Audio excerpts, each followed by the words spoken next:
Good morning, everyone. Good morning, and welcome to Tuesday, second day of the work week for those of us who work under that schedule.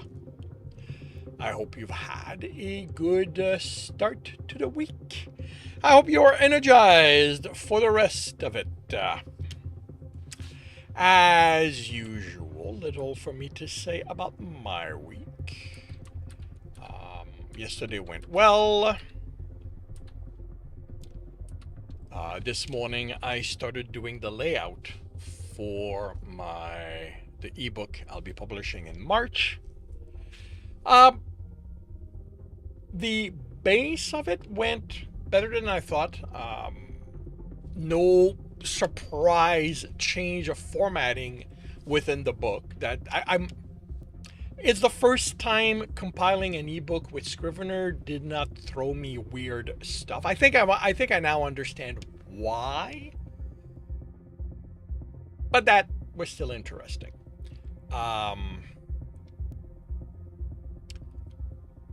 There, I will have challenges to deal with, but hey, that's why I'm doing this now, not at the last moment. Yeah, that's basically it. So, today being Tuesday, it is Read and Correct morning. For those who are new to that, that's when I read chapters from my books, correct them as I go. I record these, so while they are happening, I will be ignoring the chat. I will be dealing with whatever is said there when I finish the recording. They usually last something like 20 minutes. So yeah, and I'm going to start now, mainly because I've got a little more to do than in previous weeks. By confirming the microphone is on, turning off desktop audio. You will edit book 2, James? Cool. I wish you luck with that. I will confirm I'm on the correct screen. I have the correct image up. Where's my cursor? I will start the recording and see you all on the other side. Welcome back to another Reading and Correcting with me, Kindar, the Tiger Writes, and Ty, the Tiger Supervisor. These are where I read a chapter from one of my stories and correct it as I go. If you want to If you want to listen to these live, it's every Tuesday morning, 8 a.m. Eastern Time on Twitch and YouTube. And if you are looking to support me, that is on my Patreon.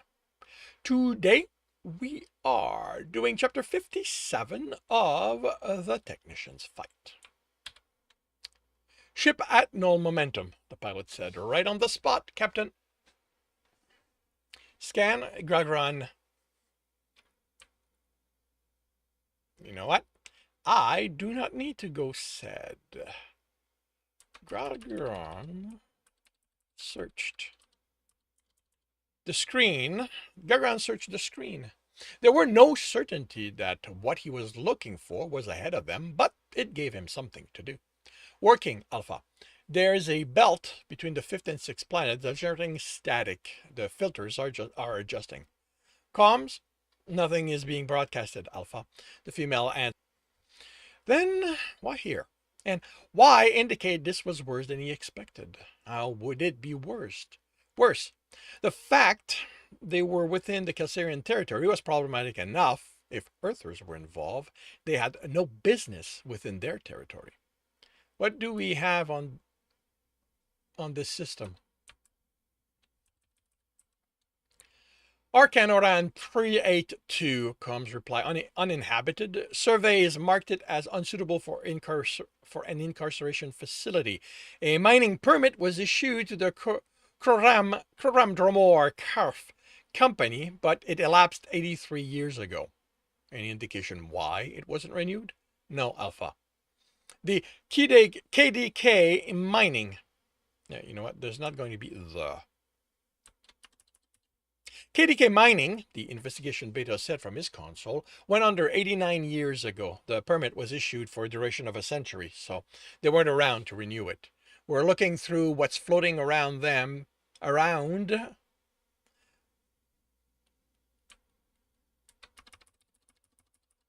sniffing for anything with their scent. Focus on anything about this system.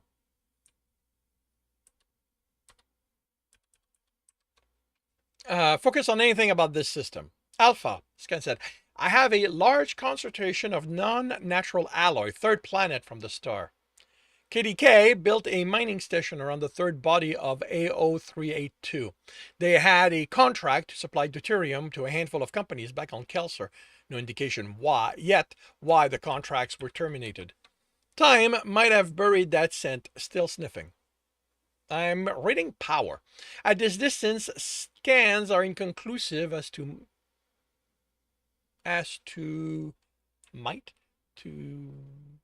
what generates it. Not their reactor, the engineer said over their bridge comm. A reactor with today's level of efficiency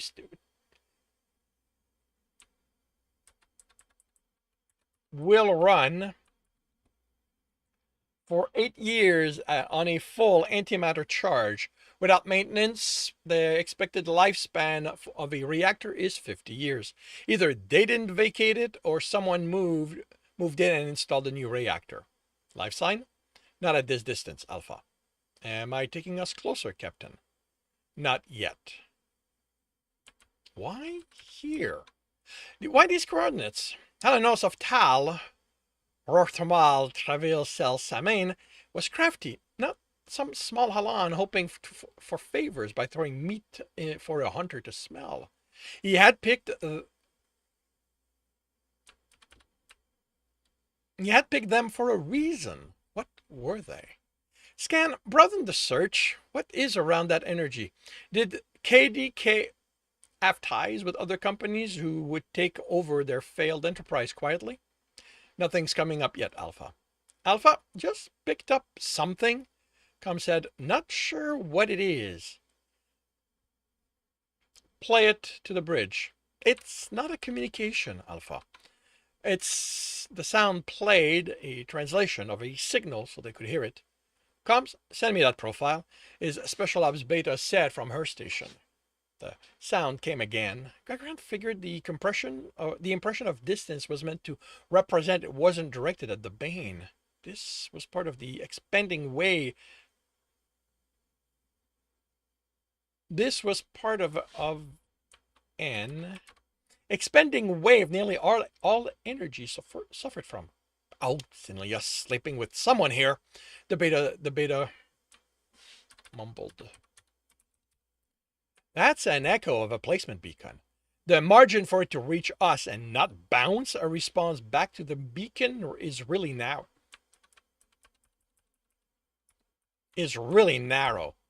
Meaning, Gagran asked, a few degrees off from here, and whoever placed it knows we arrived.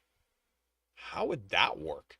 The investigation beta asked, and Gagran nodded when the Special Ops 1 looked at him. More information would help everyone. I'd set them up in groups along the most likely arrival point. There's only ever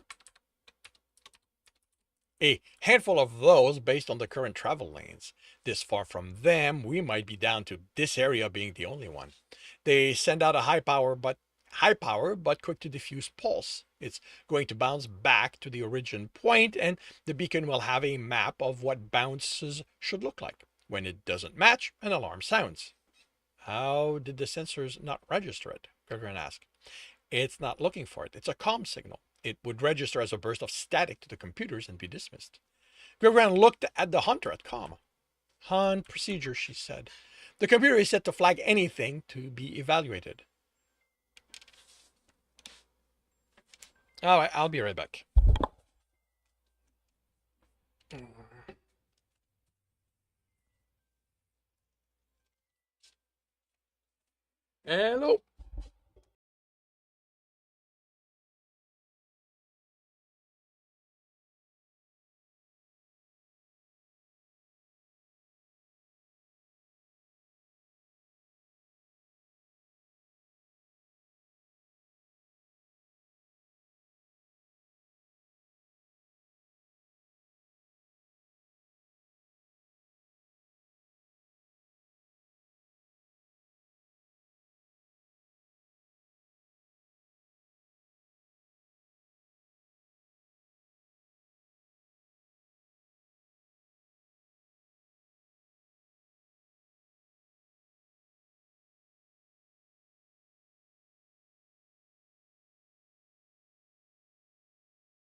Okay, no idea what I'm going to do, if anything, with that, because that was a phone call I could not ignore. And I don't like editing my stuff. So, to the hunt procedure, she said. The computer is set to flag everything to be evaluated. People are better at working out what is and isn't something to ignore, the investigation beta said. How is our presence not bouncing back to the beacon? Gagarin asked. Angle of diffusion, she answered. We're just right so that what hits us gets further diffused and there's nothing left the beacon nothing left for the beacon to recognize. It would work as for the beacon, nothing left the beacon recognizes, but I don't like it. How would you go about calculating where such a place is? She snorted. I wouldn't. I drag Zanila around to my bed and have him fuck me until I can't think anymore. I'm ordering you to calculate it. How do you make that happen? She sat back in her seat, ears folded back. The only way I can think of, and you are going to hate it, is to fly through the signals so they are strong enough I can calculate the angle and rate of diffusion. So, if I don't want to rely on Xenilia Haran, this can be done. Yes, Alpha, but we'd be triggering enough alarms there. There would be alarms. There would be no way to get out of it with the hull intact. But we could find a coordinate, then transmit it so it would bounce a few times before it reached destination, telling someone how to get here undetected while not telling our pursuer where we transmitted to. Yes, Alpha, someone could do that if they didn't mind the possibility they wouldn't survive it. Scan, any combat debris? No, Alpha. Debris between us and the closest No debris between us and the closest planetary body. Nothing in that radius around us, he added. The Helenos had either escaped or flown outside that range before being intercepted. That there had been no further communication had to mean he hadn't escaped. How do we get closer? We don't, Alpha, the Special Ops Beta said. Not if we want to remain undetected. You said this is the most likely approach vector. We can reverse course and use another entry point into the system. Yes, but if they also have a beacon set up there, we're going to ring alarms before we know we've been detected. And if you ask me to calculate that blind spot, the only person I'll be able to tell is Teruxamion when he welcomes me to the forest. Unacceptable. We can't do anything from here. I need a way to get closer and know what is going on in that system. Okay, right. The pilot is Tom. I need to adjust something. But that is only okay. You know what? I'm just going to go. I'm just going to say it's Tom. I'm not going to overcomplicate it, which I have a habit of doing. And here I can do it again.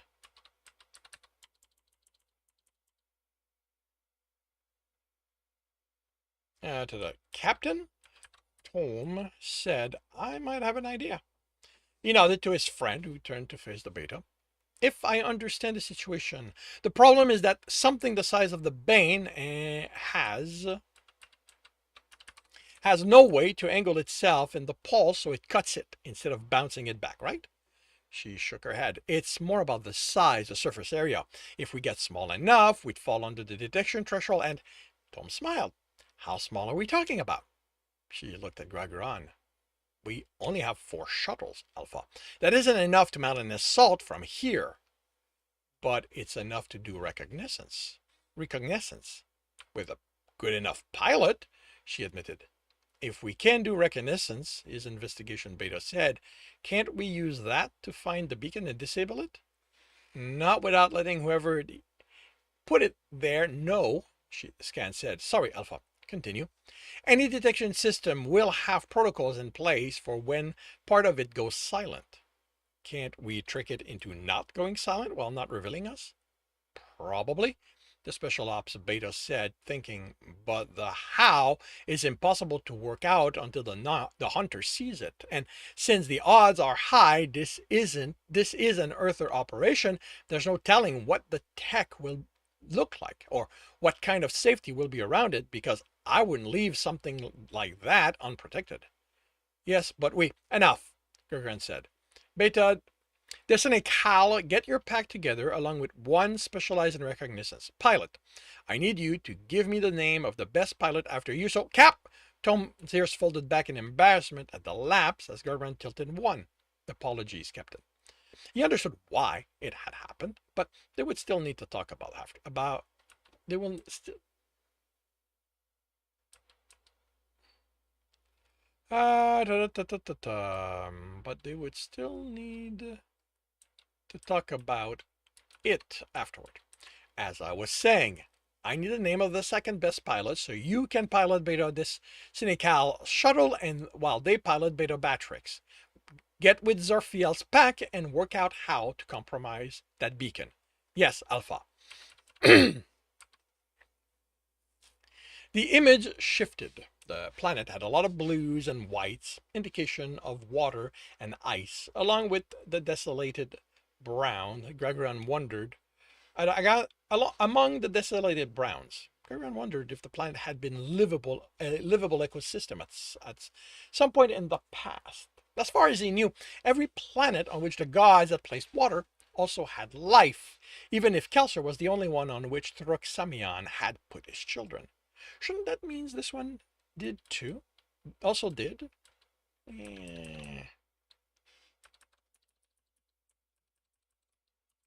Did it too? Not that it mattered. His mind was prowling for anything to think about, since there was nothing to work on regarding the hunt until the pack was in position to relay what was hiding behind the planet, or until its orbit brought it to the side where they could see it. Because of the tight beam communication. Okay, that's going to have a dash. Because of the tight beam communication they needed to maintain to avoid being detected, the shuttle was limited in where it could go. The Bane's inability to move also complicated things. The investigation pack had found the beacon array, but had yet to get close enough to compromise it. The energy signatures are intensifying, the beta said over the comm. They realized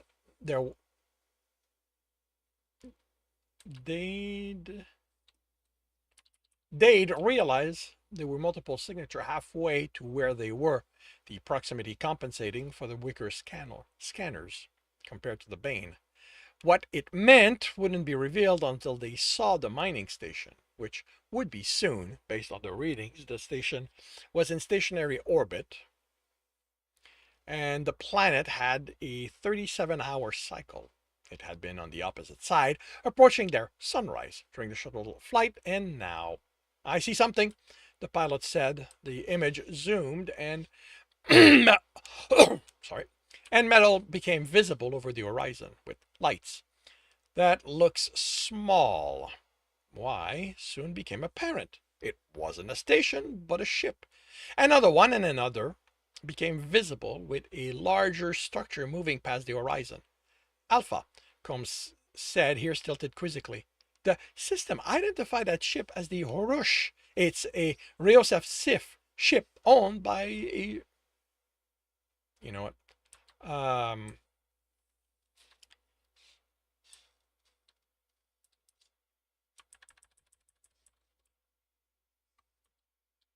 It's owned by a Ryosef shipping company. When was it declared lost? It would give them a time frame to build for when it hasn't. The Federation Trade Board still has it active. Too recent to have been noticed. Too recent to have been noticed, then. When did they cross into our territory? The board tracked the... They haven't, Alpha. According to the board, they are currently in transit for Hinluhulin. It's within Ryosef territory. The Ryosef weren't adjacent to their territory. Transit from there to here was in the years, not months. How did a ship travel that and not be noticed as missing? He'd have investigation and special ops work that problem once the hunt was over. The shuttle is transmitting its tag. It matches that of the Harush Alpha. They've transmitted another tag, the image focus on the ship. The resolution was now low enough he couldn't make out detail. According to what I received, that's the Galan Dova Halin. He frowned. That was one of the possible Shimbarian ship that could have been the wreckage they found. And even at this poor resolution, he could tell that wasn't a Shimbarian ship. And that concludes chapter 57 of The Technician's Fight. If you are enjoying this, please leave a like. If you want to know when the next chapter will be up, subscribe and hit the bell. If you want to read this story, it is available on Ream Story. If you are looking to listen to these live, it's every Tuesday morning, 8 a.m. Eastern Time on Twitch and YouTube. Links are in the notes, and with that, I shall wish you a good day.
Equilimp, you have returned from Hot Spring.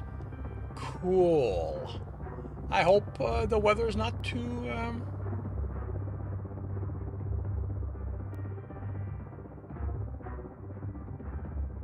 cold coming back from there.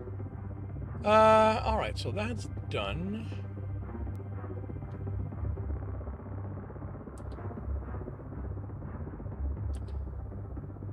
And there's a holiday on that Monday. Yeah, I might be writing of the entire week.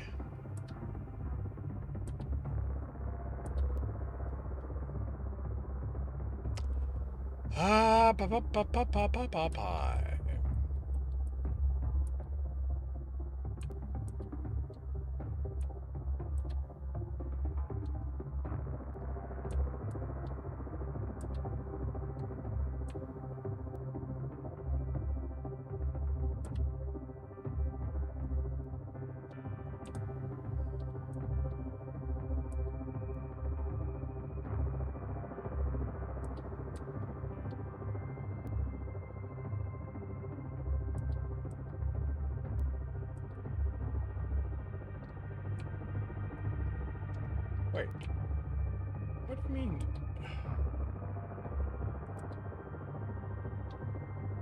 Are you kidding me? Wait, what?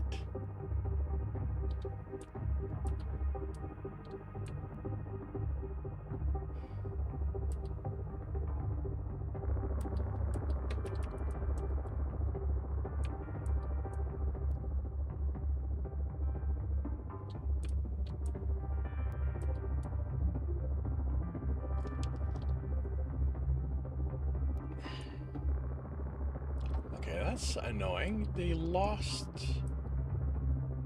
Okay, well, I'm gonna have... Oh, hey, White Seer! Welcome to the stream. How are you doing today? Okay, well, I can't do that until I see...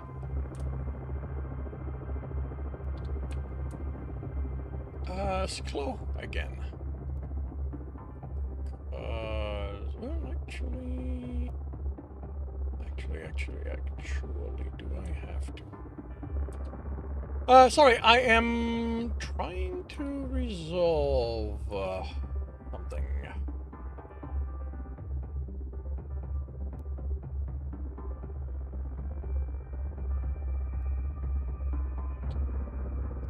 Yeah, I'm gonna have to wait till I contact them again. I feel for the first time in a while that Twitch has no lag. Or I am precognitive. I greeted you once I saw your message, so...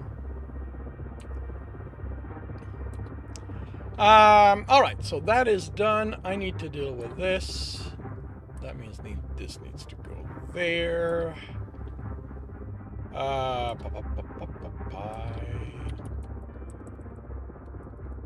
57. And of course you crash. Scrivener has a bad habit of crashing every so often when I compile. Don't know why, because I'm not having it do anything special.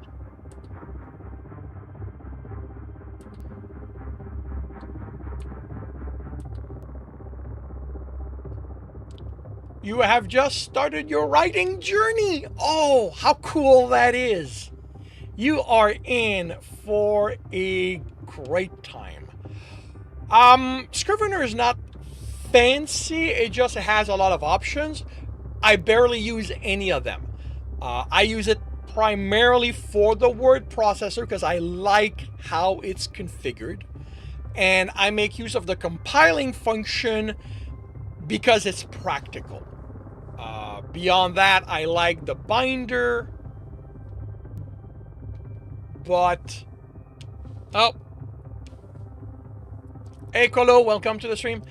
But I don't do that. Again, like I do not make full use of its function. I'm a very basic user. All right, so...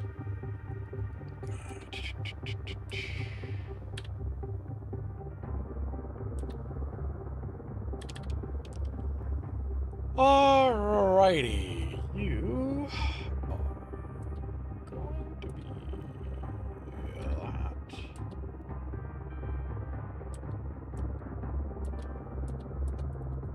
Which means I need this. You are a Word doc. That's cool. I used to be a trucker. Yes, I am Canadian. I am in Canada. I used to cross the border all the time, though.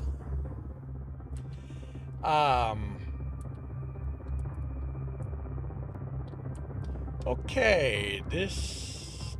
So, this was 28. So that makes it 30th. No offense taken. It's not like you really have a way to know.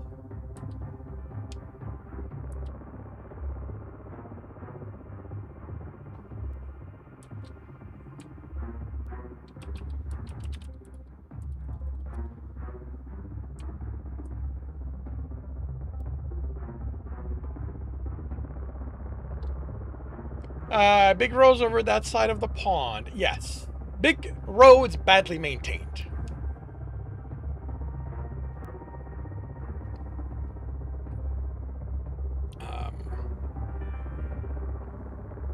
I don't know how it is on your side of things, but here in North America, the joke is you've got spring, you've got winter, you've got fall, winter, spring, and then construction season.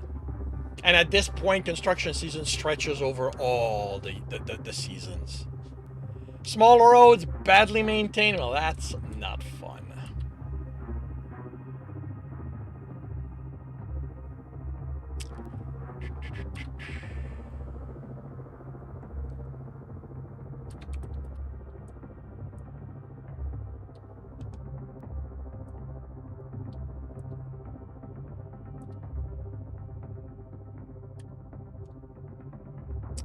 Designed by a group of children. Crayons. Oh, man. Most of our roads are decent up here. Until you get into cities themselves, then things get bleh. Then things can get interesting. All right, so the chapter has been scheduled. Actually, no, I'm not done. Right, I got to do that here. 70 million people cram into something the size of Idaho. Idaho has 12 million. The roads are a nightmare. Ouch. Tell me. Oh, good. Well, let's find out. Okay.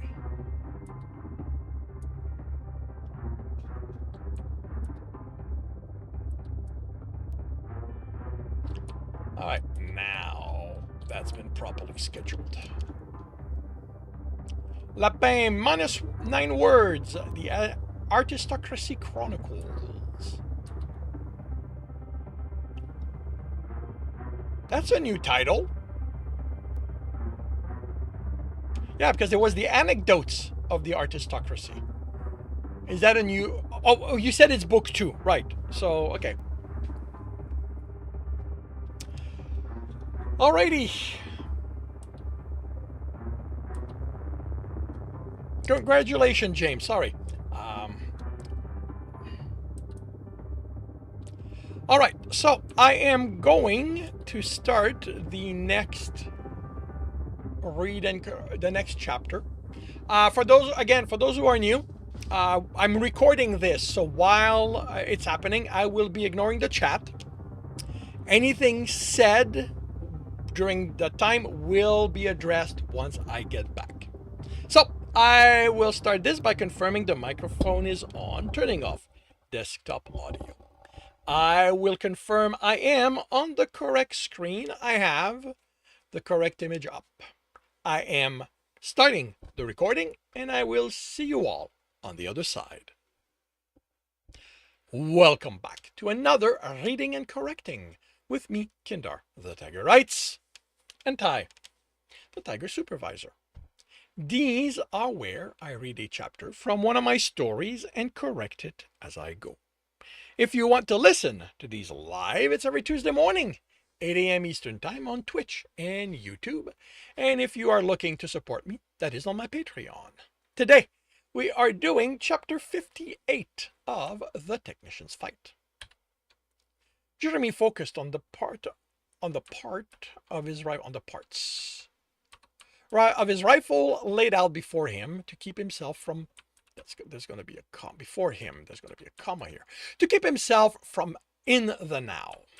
The closer to leaving for the hunt he'd been, the harder it became to keep from thinking about what was coming. And now that he was on a shuttle with his pack and 5 others, if he didn't keep himself busy, he'd obsess about what might be coming. That's a lot of coming. No, it's only 2 of them. About what was to come. There we go. Just change the wording a little bit to avoid direct repetition. So he disassembled the rifle, gone over each component, and reassembled it again. And I don't need that again. And reassembled it. He was on his 3rd time. Each hunter has had their own way of staying busy for the hours-long trip. Most conversed there was a game of God's War being played, and because hunters were more relaxed about where leisure happened, sex in the bunk at the back of the shuttle. Hunter Jeremy Bradshaw came to call from within the cockpit. He placed down the unassembled.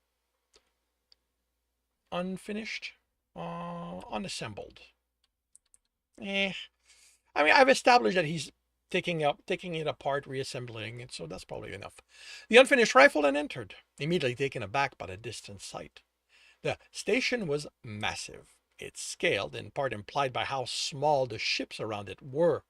A column connected it to the planet, reminding him of the ancient space elevators from his history class. He'd counted 15 ships when the image shifted. I don't recognize this design, the pilot said. Is it Earther? His mouth open. Oh, his mouth was already open as he shifted his gaze, ready to tell her that he wasn't an expert on ship, that he'd barely seen any. It is. He couldn't believe there'd be one he knew. I don't know what it's called, but it's the same design as the ship taking us to Earth from Einstein. It's a small passenger cruisers. How many passengers? I don't know. They didn't do luxury for us, so the cabins were normal. I'd guess 400. She stared at him. That many in something that small? You asked me to guess. I only took 2 vacations in my years on Einstein. There wasn't that much people when I got on from Einstein, but more were added at each stop. And exiting once we reached Earth took a while. Returning to Einstein from Earth, the waiting area was packed. So we might be facing that many Earthers? I don't know. I guess it depends on what they're doing with all the ships. When I took it, they wanted to move as many people as they could because that's the cheapest way to do it. Maybe they used that because they had one they didn't need, or maybe they needed that many people, and now they're spread over that station and those ships. This isn't my field, so all I'm doing is guessing. Do we know how long they've been at this? We identified a ship that was reported lost 12 years ago. The beta entering the cockpit said, it doesn't mean that's when they started, but it gives us something to build estimates from. How far are we from Earth? They both shrugged. The Bane took 2 months to get from the edge of the Kelserian territory to Einstein. Its reactor is magnitude more powerful than something like that would have. Let's make it 10 times more powerful. It took 4 months to reach Earth. Let's say 1 year from Earth to here. 6 tripped in those 12 years. A couple more if we think they started before that. Ship vanished. Yeah, I'm going to say they need more people than that one ship could bring in all that time to crew the ships out there.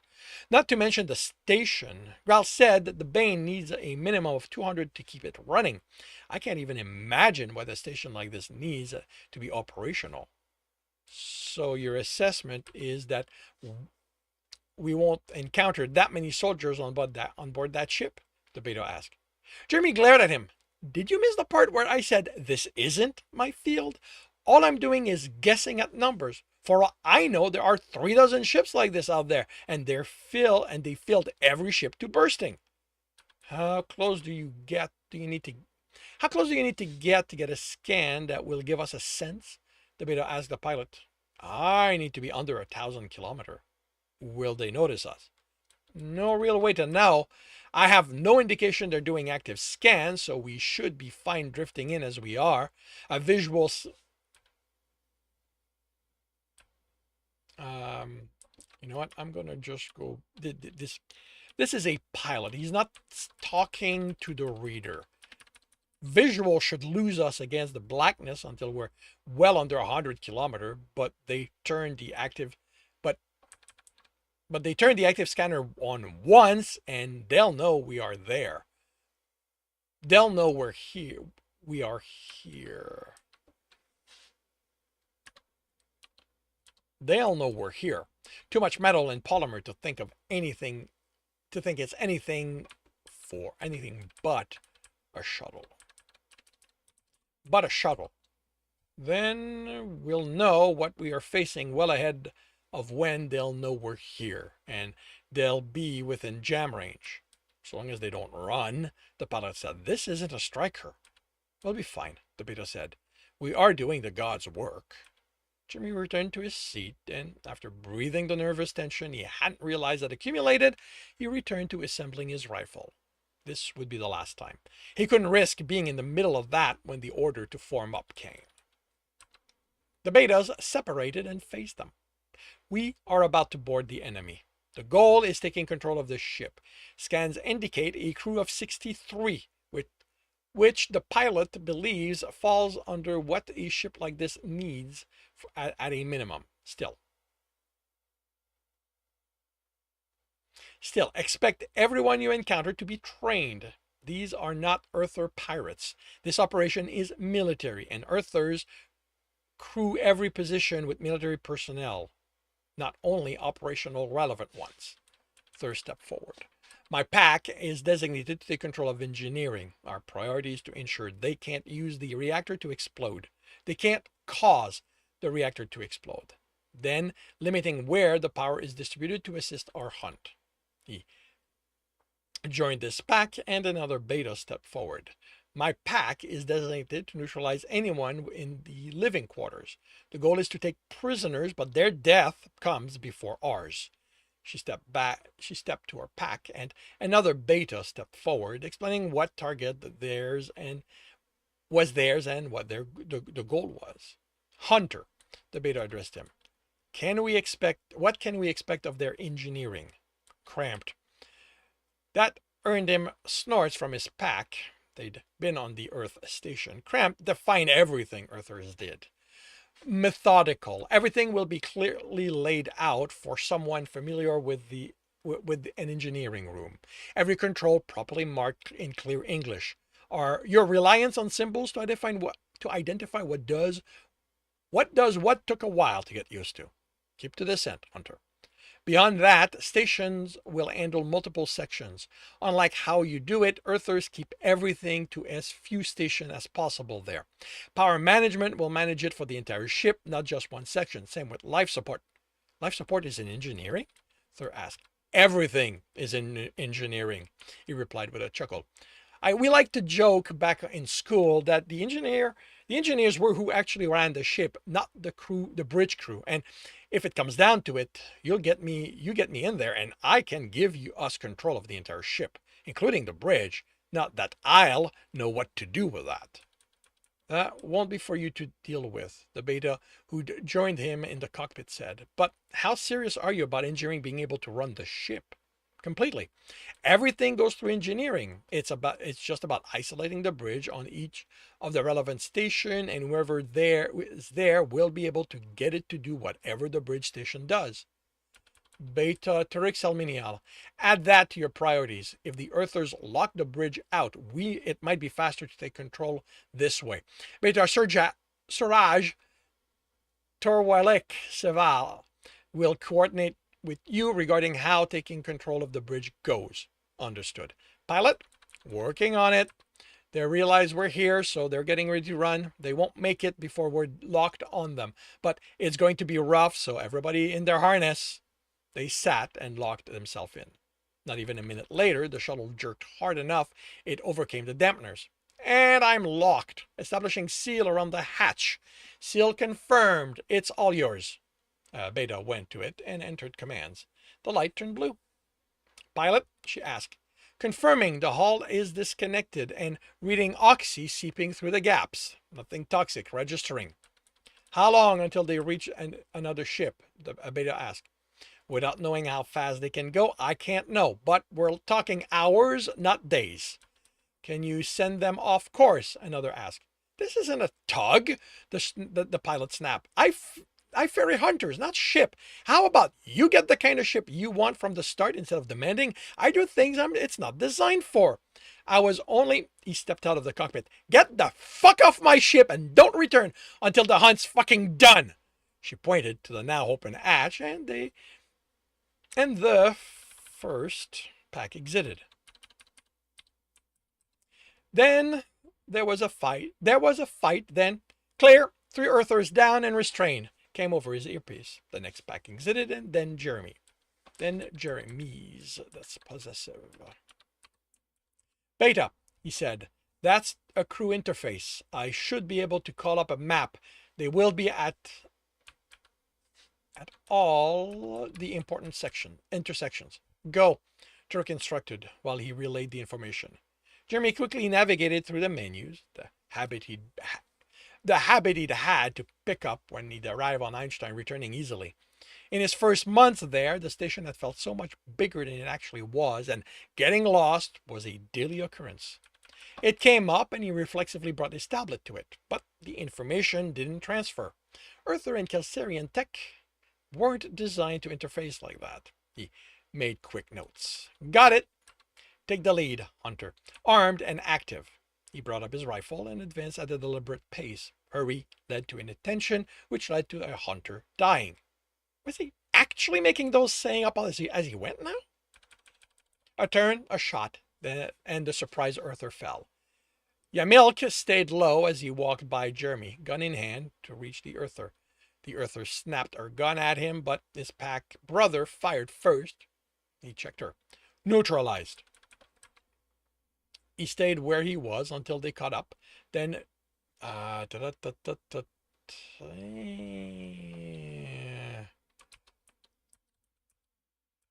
Yamilk stayed where he was until they caught up. Then Jeremy.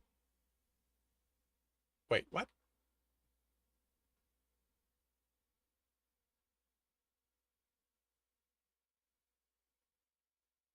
Okay, yeah, okay.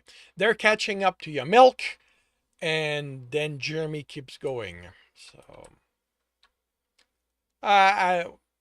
until they caught up and stayed.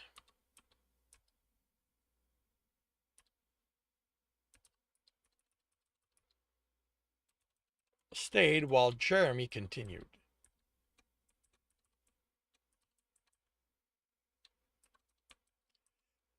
Third door, he announced. Most probably locked. Room, you have...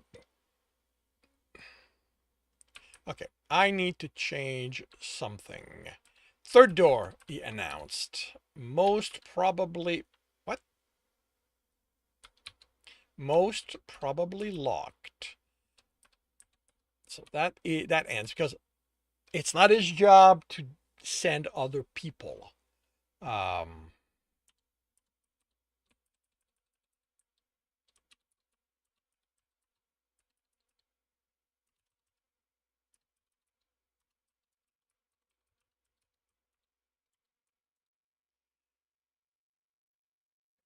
Erdem, Derbeto said. You have your board?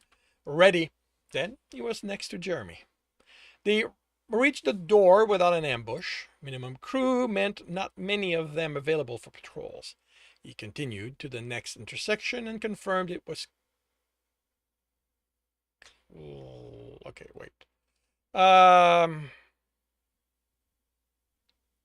Okay. Third door.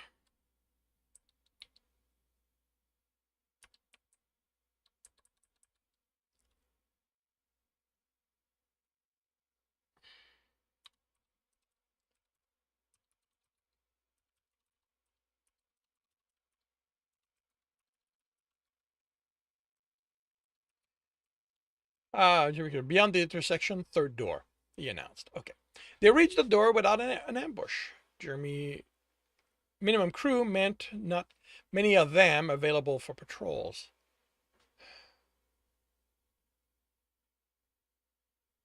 Oh.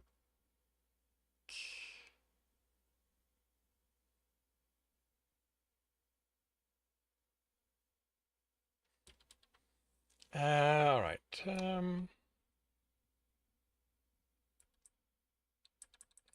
This needs to be...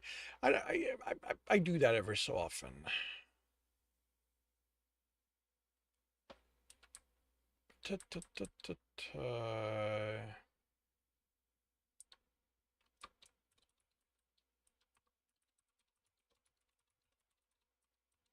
We pause at the intersection.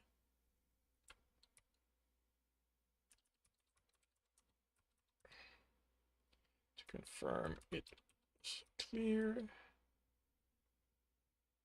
Oh, okay. All right. No. Okay. All right. I get what I was going for. Third door probably locked. Okay. They reach it without an ambush. And crew members. So.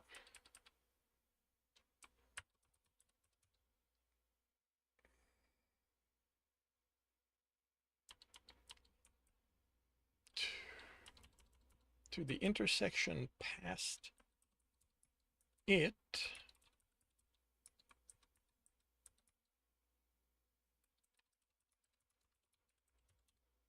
Lock. To confirm. It was clear in all direction. Then return. There we go. Okay. Problem? Jeremy whispered. My first Earther lock. I can't get it to go blue. Earthers use green as a go color, he whispered, nodding to the green. Nothing to the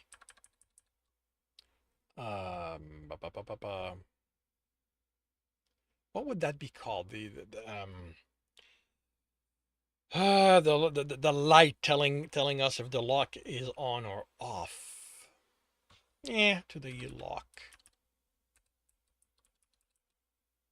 Lights color. I'll figure something better in draft 2. Sorry, forgot to tell you.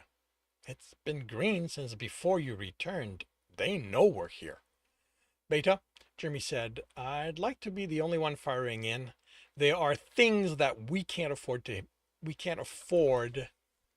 hit. How many do you expect? Minimum crew for engineering is 3, so no more than 5. More than that, and you tell us. Jeremy crouched on the other side of the door and nodded to Hurdom, who tapped the panel. The door opened, then closed. He nodded to the male again, to the same result. On the third time, when the door opened, he peeked and moved back as the wall received plasma burns until the door closed. 3, but only 2 are armed. The third is behind the reactor. Meaning? This is Beta asked.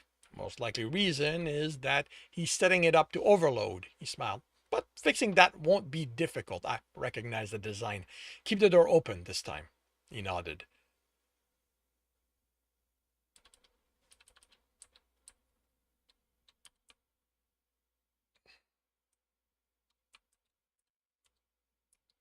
He nodded and the door opened.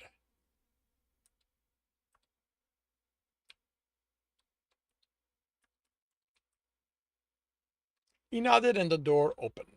I don't need the end. Plasma burnt the wall. Then paused as the door should have closed. Jeremy leaned in, aimed, and fired, then moved back. Half the plasma hit the wall, but it was low. But low. He waited. Every gun he'd handled had a limit, either based on power pack or with how much heat it could handle. At some point, the Earther would have to. The shot stopped and Jimmy leaned in, then cursed as he didn't find his target. He fought the instinct to pull back, or the one to rush in when he saw the blinking light on the generator. He had time. Overloading one of them wasn't a fast process, only one that was usually difficult to bring to a stop once it was started. A head appeared and he fired. It vanished with a hole in it. A hand went up, holding the gun by the muzzle.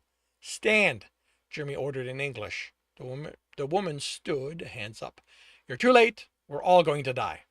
Thur was in, gun up. Jeremy scanned the room until his beta confirmed she was the only one still alive. He put the rifle on his back and hurried to the reactor, taking tools out. There's nothing you can do, she told them.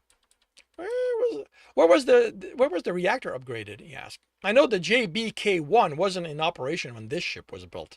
He unwelded panels, removing them and checking the circuits. I don't need the in them. I don't know. What does it mean? That part is just curious. That part is just curiosity. I don't need on my part. I only knew of this design being used in freighters. A lot of power, but I never got the refinement needed back then to rate it to be used around large people count. One hard enough bump and you could end up with a cascade failure that really made people nervous. After the second one, while I was trying to refine the process, I had enough. Not the kind of stress level I need. He removed the circuit and smiled at her. Know what I mean? Having found one of the 3 circuits he needed, he knew on which panel the other 2 were. With those removed, the reactor dimmed and shut down. Ship's on backup power. unless they made another change that's going to be capacitors. No danger of that being used to blow us up. In case you find yourself in this situation in later date, he told her that K2 and K3 also have this emergency shutdown system. Redesign everything when I went to the end design and didn't think I'd need something like that anymore. Well, of course, that's when they decided my designs were safe enough to let the scientists experiment with them. The engineers would have murdered a lot of them for what they did to my reactors. While interesting, the beta said, tone severe, status. We're safe.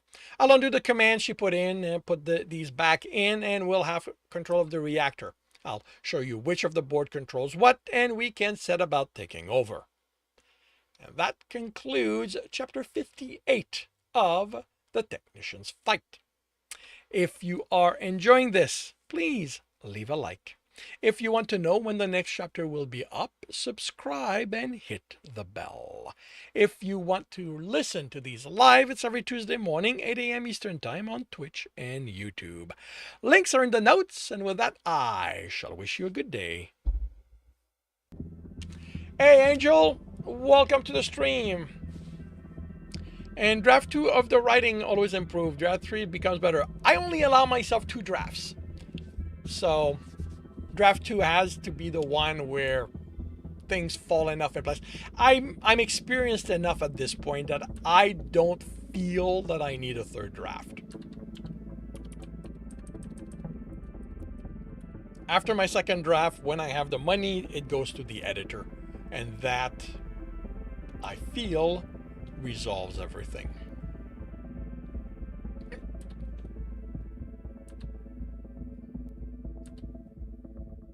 How are you doing, Angel?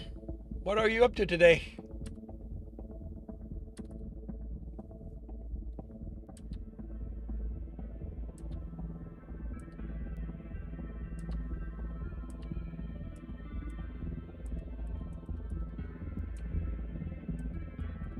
You are good.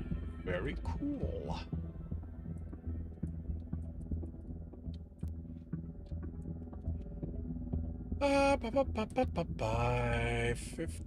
That's October 30th. That becomes November 1st.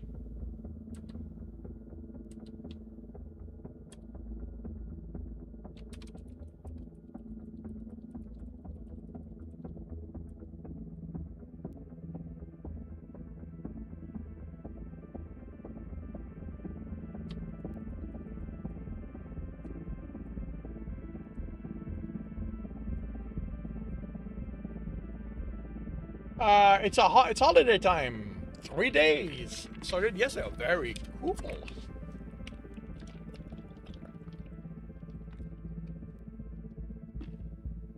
Our next holiday in Canada is second Monday. Maybe it's third Monday of October.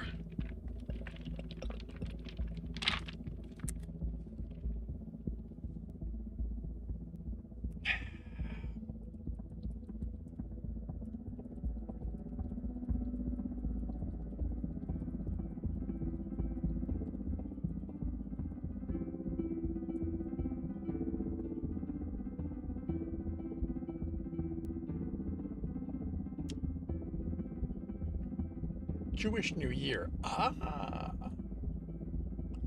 was not aware that that the Jewish calendar, and I'm not aware of that mainly because I'm ignorant of that kind of stuff. Like I never really put thought into it.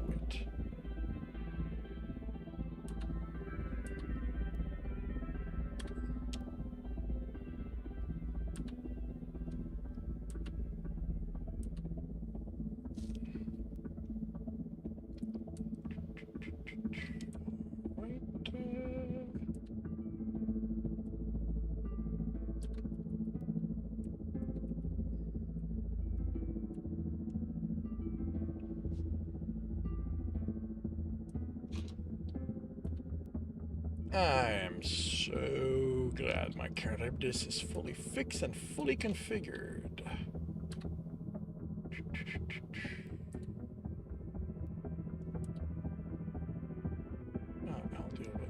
later. All right, that is done. So that can be filed, and we can move on to the next chapter. Alrighty. I am confirming microphone is on, turning off desktop audio.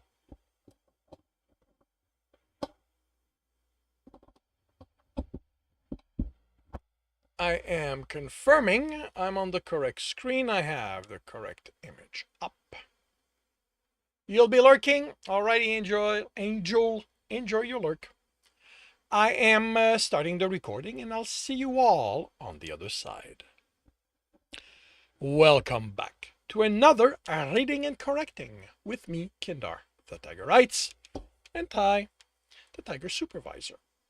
These are where I read a chapter from one of my stories and correct it as I go. If you want to listen to these live, it's every Tuesday morning, 8 a.m. Eastern Time on Twitch and YouTube. And if you are looking to support me, that is on my Patreon. Today we are doing chapter 59 of The Technician's Fight. Gargaran stood on the freighter's bridge, forward of the captain's chair, watching the packs work. Reaching it in their shuttle had been slow but uneventful. The pilot was familiar with the design, his family consisting mostly of shipyard worker, and had known of a blind spot, a section of the armature cause in the ship's sensor array. They detached, undetected, infiltrated, and subdued the crew with minimal casualty on the Earther's side and none among his hunters. Now they were undoing the changes they could, so they could maneuver it to the station unnoticed.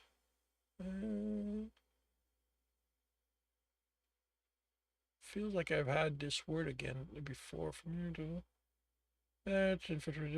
Undetected. Okay, so no, I did not use unnoticed. Okay. Like in claws, the Earthers had altered every board on the bridge so they could input commands. They could work.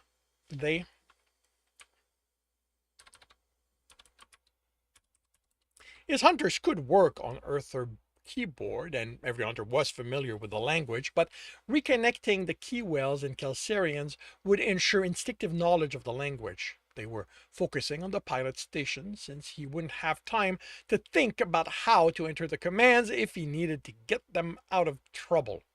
The pilot wasn't Tom. He hadn't planned it that way, but he was glad it was how it worked out.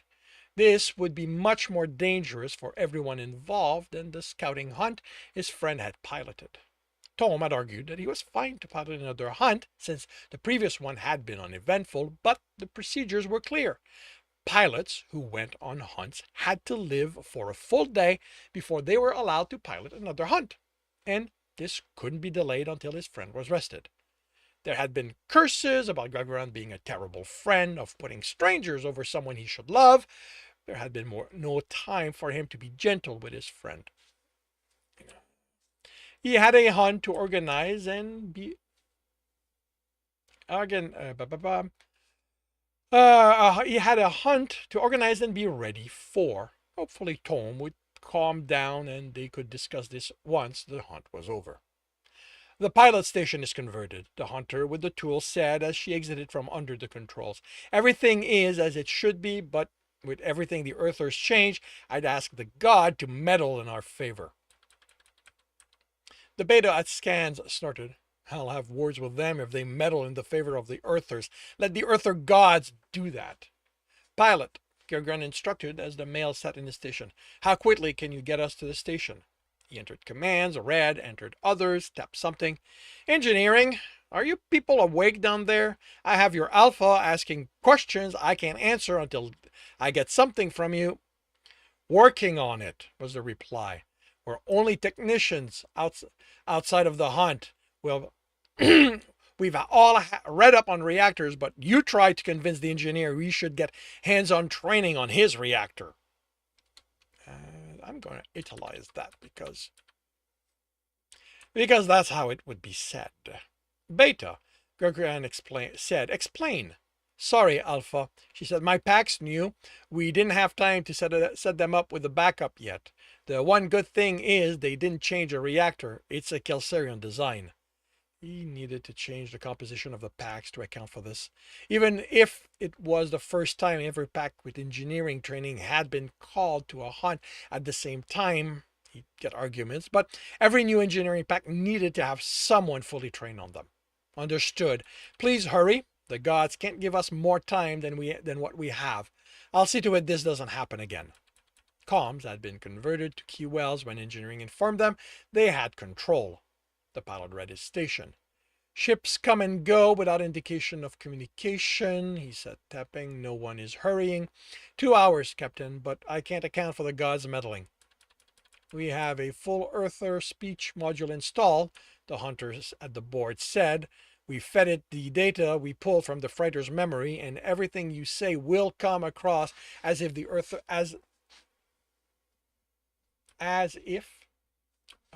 will come across as if the Earther captain is speaking. Did you get the coded language? He asked. No, Alpha. Nothing in what we pulled was recognized as code. He nodded. It could be they didn't use them, or that they were subtle enough their programs hadn't been exposed. They were subtle. I don't need the enough. And their programs hadn't been exposed to enough of it to tell.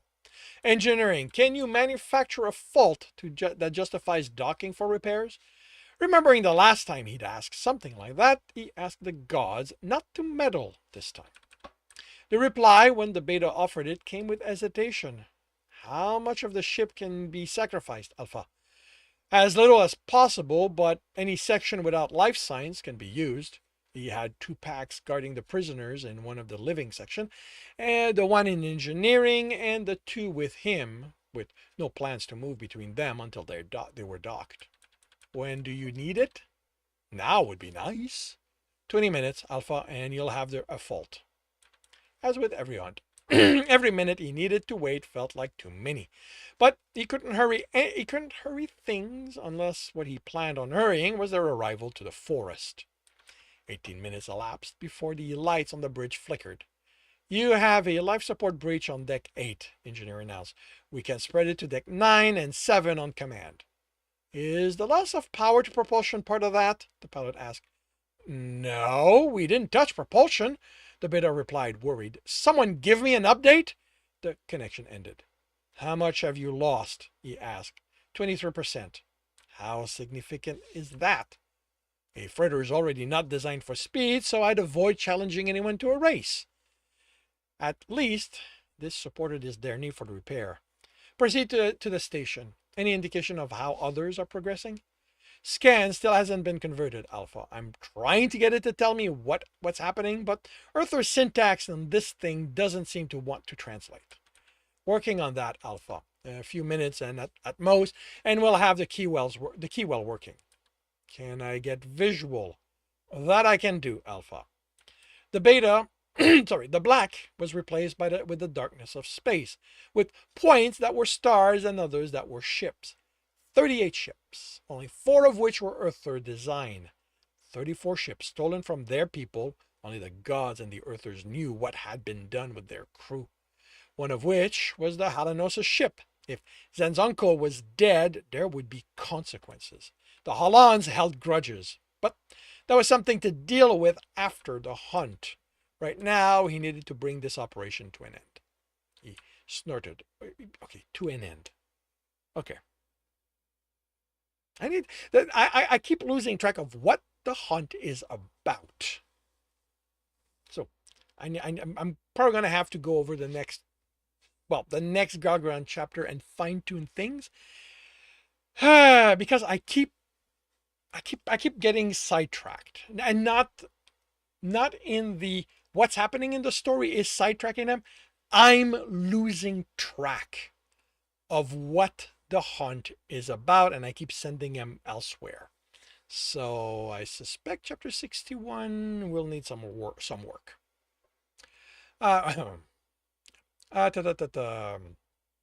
He snorted. He wished the gods had warned him what his curiosity about what had happened to spreading branch would lead to. He had not expected to deal with an incursion on this level. The station's transition to the center of the screen. Around it, ships moved. How many other ships were part of this operation? Oh, how many other ships part of? How many other ships that were part of this operation weren't here? Were out there among the territory, attacking other ships under the guise of being Alan, docking at station, using tags not yet known to have been stolen. What were the Earthers doing? Available propulsion is now 89%, the pilot said. Good work, engineering. Scan is operative, the hunter at the station said. Smelling around for a scent. I know. I have one. The image shifted to an Earther-designed ship, a section highlighted. That's one of our shuttles. The checking angles, it can't be seen from the station. I've registered energy leakage. Can't be certain, but I think their life support has also been compromised or made to appear so. They are moving faster than we are. Should I adjust speed? The pilot asked. No, Gagarin replied. They are simply more in need of repairs. I can't believe I lost track that the fault that's been caused is life support. That propulsion is incidental. And like this was written on the same day. Like I just kept writing. And when I got here, I'd forgotten that the fault is also to their life support. They are simply more in need of repairs. I don't need this anymore. What about our shuttle? Can it be seen from the station? Oh, definitely, the pilot replied. Recognizes that, and not just on a piece of the mess this design was built on? Not likely. Not impressed with your family's work? Kama asked. My family builds, not design. Not one of us has that kind of creativity in them. Cells. Gagarin called update. The Earthers can't stop grumbling and threatening us, but they haven't done anything. We aren't responding, letting them think we don't understand them. Are the threats anything that can be linked to their government? No, just a lot of, we are animals that don't deserve to have access to space. When they're done with us, we'll be back to the ground hunted like the animals we are. The sense I get from them is that they're extremist. I don't think anyone's leadership would want to have anything to do with people like those. If the Earther government is behind this and we can prove it, they aren't getting into the Federation ever. They're already trying, so what risk it? Gods, they started this while we were shepherding them. What kind of people does that? Extremists made for perfect groups to be manipulated into something like this. But the point was valid. Why would a government nearly accepted into the Federation be sabotaging their work like this? Had they already worked out? It was only a question of time before their repressive ways were discovered. He shook the thought out of his head. Those were questions for the leadership and politicians. His hunt was that station, stopping what the Earthers were doing and then gathering as much information so the leadership could act on it. Keep listening, Beta. Keep records. The leadership will want everything. He settled in to wait. We're being hailed, Alpha. Ultra short range, high dispersal. Relevant information being sent to the screen. Typing. More typing without anything appearing. Who disconnected comms from the screen? The hunter demanded. Gagarin lowered his HUD. Send to me directly and let me hear them. Information appeared on top of being.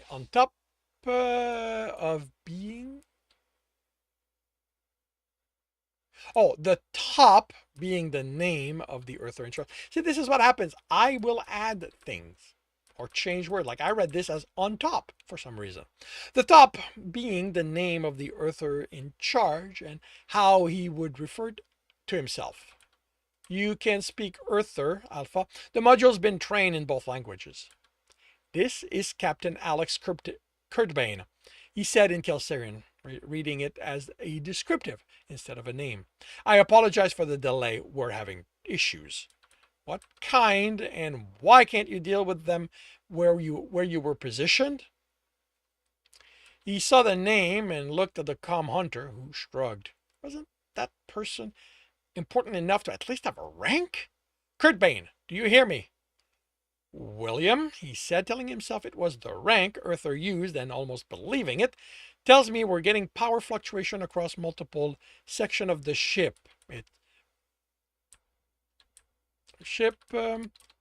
Affecting life support. It's also affecting propulsion. We won't be able to do much if that fails completely. Numbers appeared while the Earther cursed anything not made by them. All right, I'm assigning you Doc G8.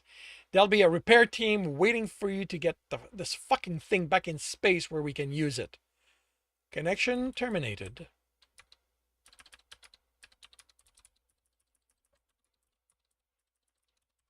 Hunter said.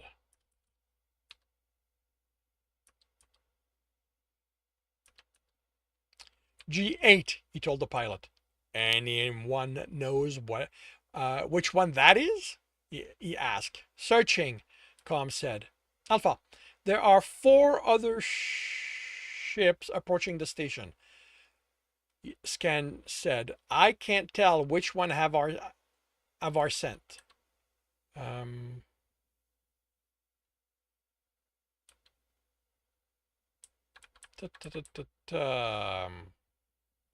Okay, I'm going to change that. I can't tell which 2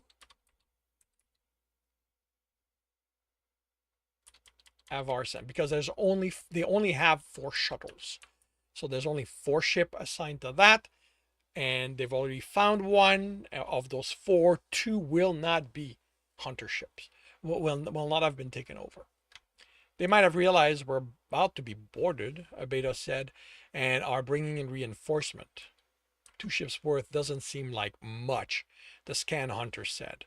Earthers can pack them tight, Abeda replied. There might be hundreds in them. Can you confirm if there are that many? Gagran asked. Not without telling them it's what I'm doing. They're far enough I'd need to go full scan. The station and every other ship would know, and I can't think of a good reason we'd do that. Can we explain it as part of the faults the ship is experiencing? Too risky. Gregorian cut off the beta's support. The beta's support?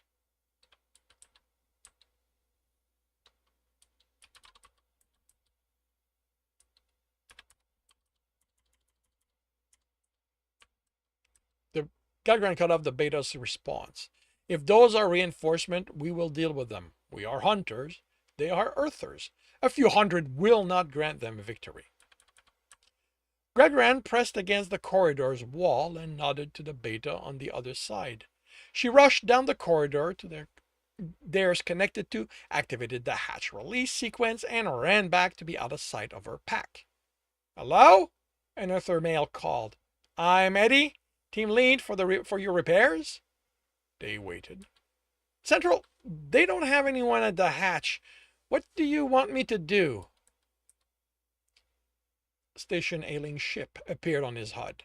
Ignore. He typed the reply. I'm not supposed to, he sighed. Look, I'm not trained on the furball's tech. One of their people is supposed to meet me here, so I fucking swear I didn't sign up for this. He snapped. Then, when he spoke again, it was in a calm tone. I understand. I'll make sure they know you aren't happy with them either, when I figure out where the fucking engineering is.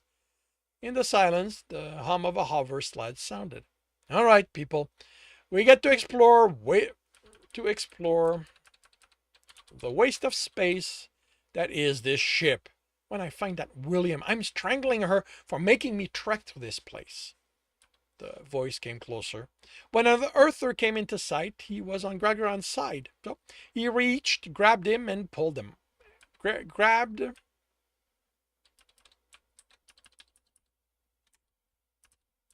and pulled him while the other hunters jumped into the corridor. By the time he had his Earther restrained, the 5 others were as well. The sled had equipment he'd seen in repairs and maintenance, along with things he didn't recognize. Hunter Jamal, the beta said, escort the Earthers to the brig, informed the beta there we're ready to board so they can lock the prisoners in and join us. Gregoron stepped to the hatch and carefully looked around, not seeing anyone, and relieved the Earthers hadn't reconfigured the station to have their far too small everything. He never wanted to step onto another Earther ship or station again. Too bad for you, Growl. And that concludes chapter 59 of The Technician's Fight. If you are enjoying this, please leave a like. If you want to know when the next chapter will be up, subscribe and hit the bell. If you want to read this story as well as the other book, plural, well, depending when you read it, that is on Ream Story. And if you want to listen to these live, it's every Tuesday morning, 8 a.m. Eastern Time on Twitch and YouTube. Links are in the notes, and with that, I shall wish you a good day. Alrighty.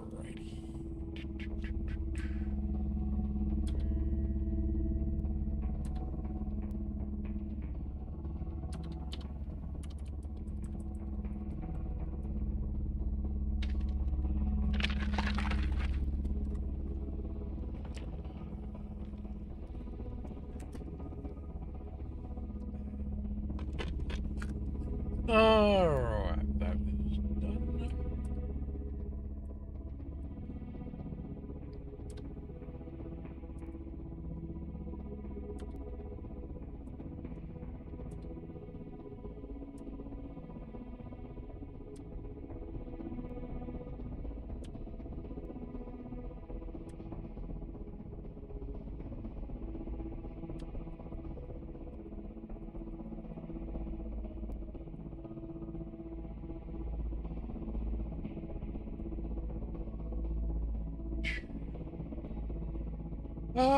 November 1st makes that 4th.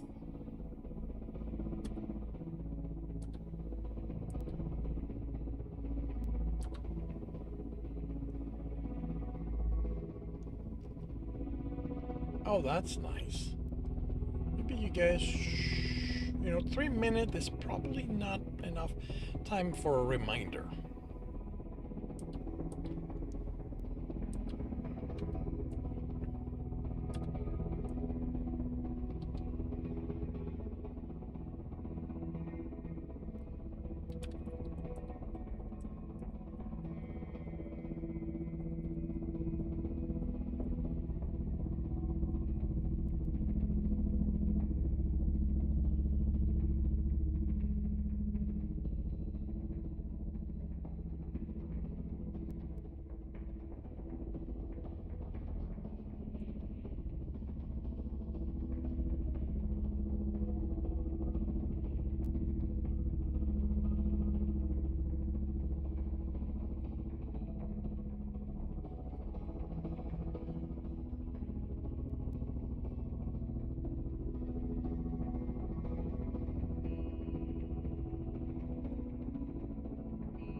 Alrighty, another chapter.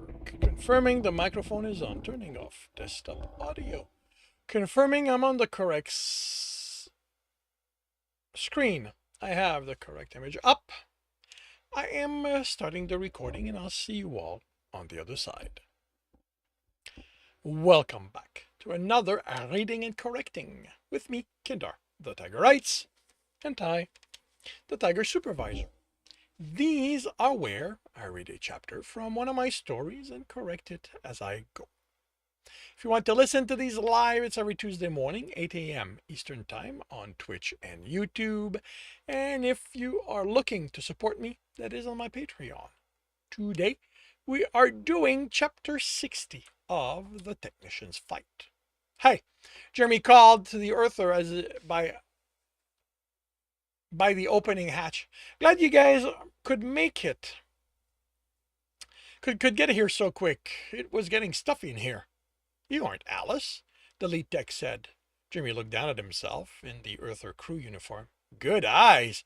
Good eyes there. I can see why they put you in charge. The engineer's back there, making sure nothing more fails. I'm Jerry. Stopping there proved too much. Almost proved too much. He didn't know these people. Had no interest in getting to know them. Is it only the four of you?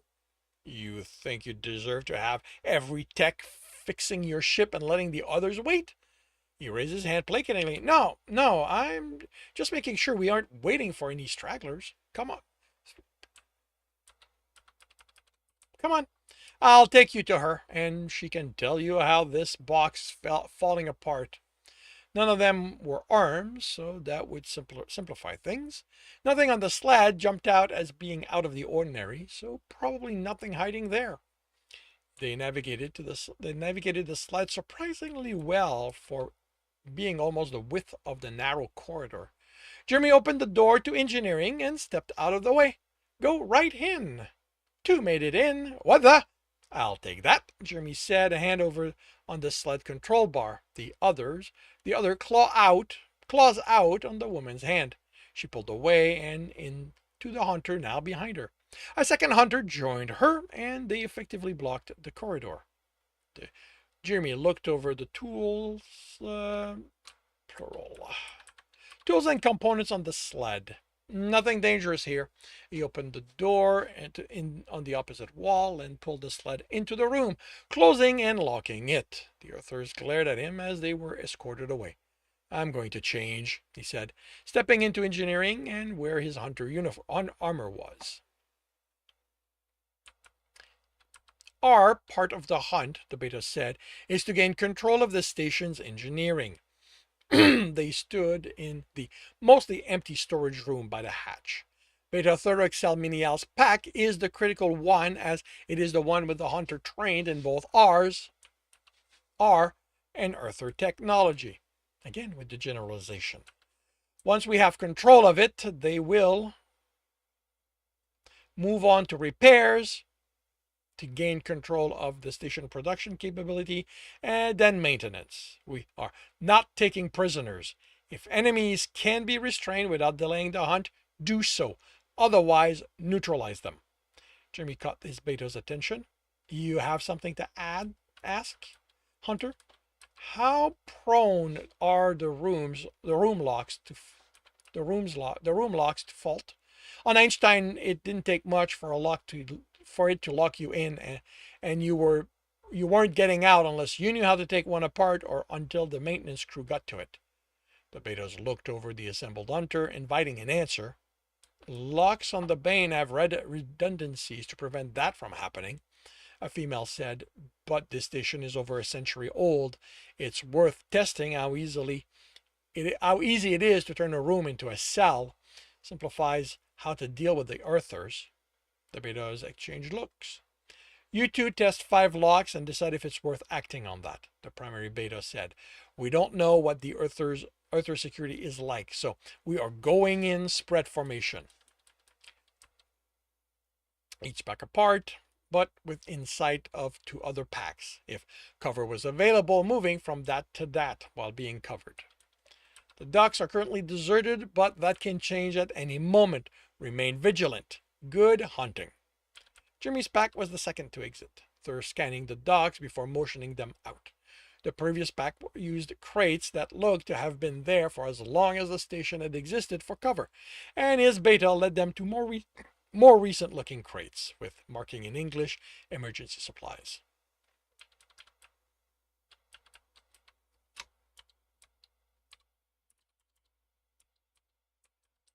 As with all Kelsiran construction, the docks were vast, but all framework, supporting platforms and hull. Jeremy couldn't tell if it had been built this way or if the walls and ceiling had been taken down when the station was vacated.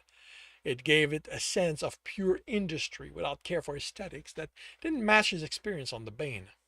Undercover, a beta said, then another, and another. Moving, the first beta said, then undercover. Thur scanned their surrounding. Moving. They followed him to an angled wall. Undercover. In small hops, they made their way to the centermost side of the docks, where they gained access to the inner station, where they'd make their way 18 decks down, where, if the old station plans were accurate, they'd find engineering. Passive scans showed a lot of power generated there, so they were confident. Monitoring of the corridors had been brought up, but they didn't have anyone with expertise in hacking the system. They had to deal with what happened and trust that the other packs would take care of that. Being on the line meant dealing with what happened, not worrying about what they couldn't control. Once in the corridor, they progressed from intersection to intersection, a pack covering it while the others moved forward. Jeremy and the hunter from maintenance tested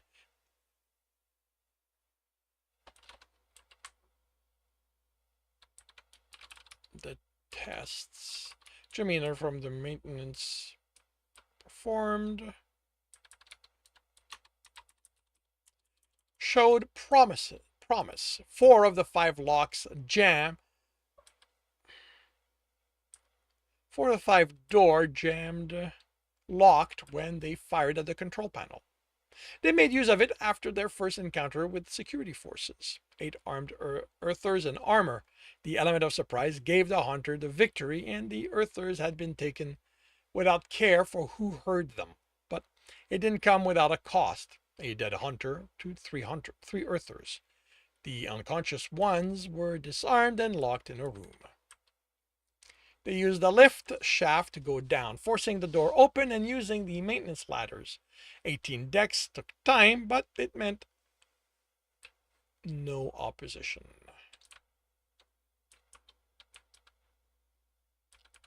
Where are you? But it meant no opposition. In that time, Jeremy heard only one lift operate in the distance. They took guard position along the corridors as they exited the shaft, then proceeded. 2 more encounters with patrols, no casualty this time among the hunters, but Jeremy was among those with minor injuries. The fighting had reached hand to hand, and his opponent had pulled a knife that cut through his armor and opened his arm below the shoulder. The cut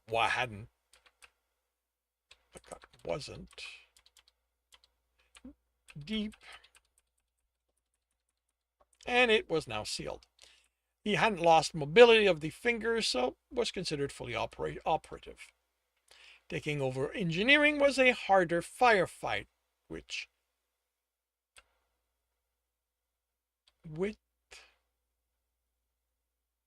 kept at the entrance for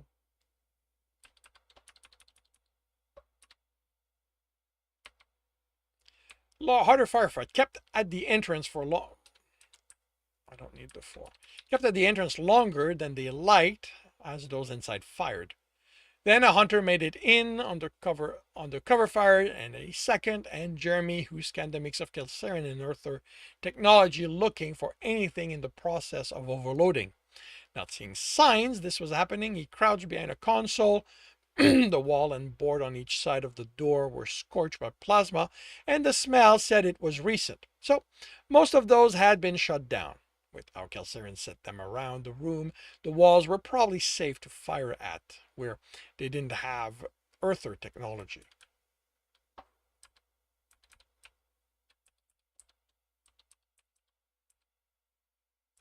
He peeked around his corner and fired at anyone who poked a body part out.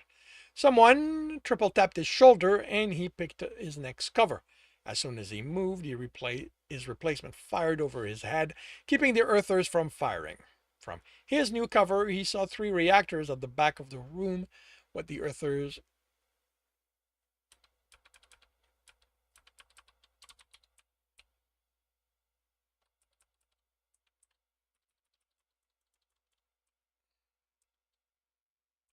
From his new cover, he saw the 3 reactor at the back of the room the Earthers were protecting, larger than his design.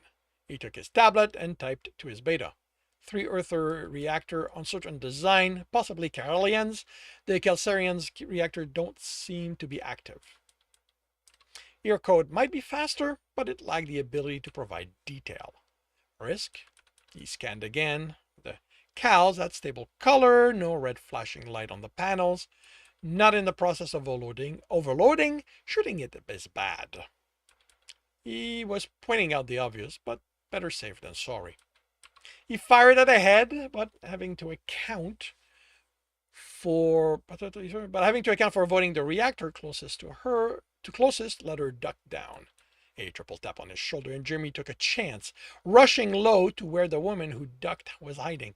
He fired blindly to the side as he passed stations to keep anyone who might be using them for cover busy, and with luck removed them.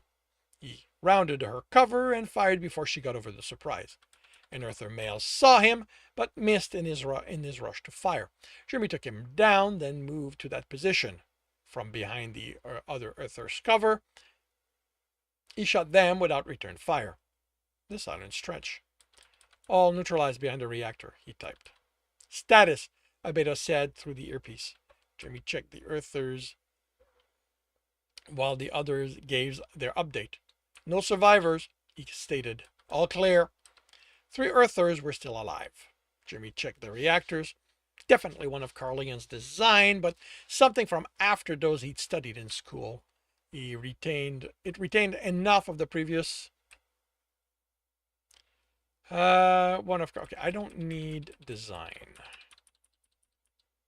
Definitely one of Carlian's, but something from after he'd studied in school. It retained enough of the previous designs he read, the output, the containment state, and other basic information. So long as he wasn't asked to make modification, he'd be fine. He looked at where all the power connection went to what had to be adapters to deal with the difference in calibration with Calcarian technology, and that he hoped not to have to deal with. He had his own ideas on how he'd go about adapting Earther reactor technology to a Calcarian grid, but all the changes would be at the reactor. One thing to adapt, not one for each connection. Third step next to him. We are going to talk about what you did. Jeremy stared. Status. Jimmy kept staring. What was he talking about? He neutralized the enemy, secured the target. Hunter? Status. He shook himself. He'd find out after the hunt. The reactors are stable. No indication there's an overload subroutine going. He motioned to the walls. All that has to be adaptive to power station. You use different calibration for your power. Short of them having installed a physical overload switch, there is no danger of this being made to explode. How easy would that be to do? Not easy. An advantage of how packed Earther make their technology is that it leaves no space for extras. This design isn't made to be tested and played with. This is the production model. And if it's physical, someone needs to come in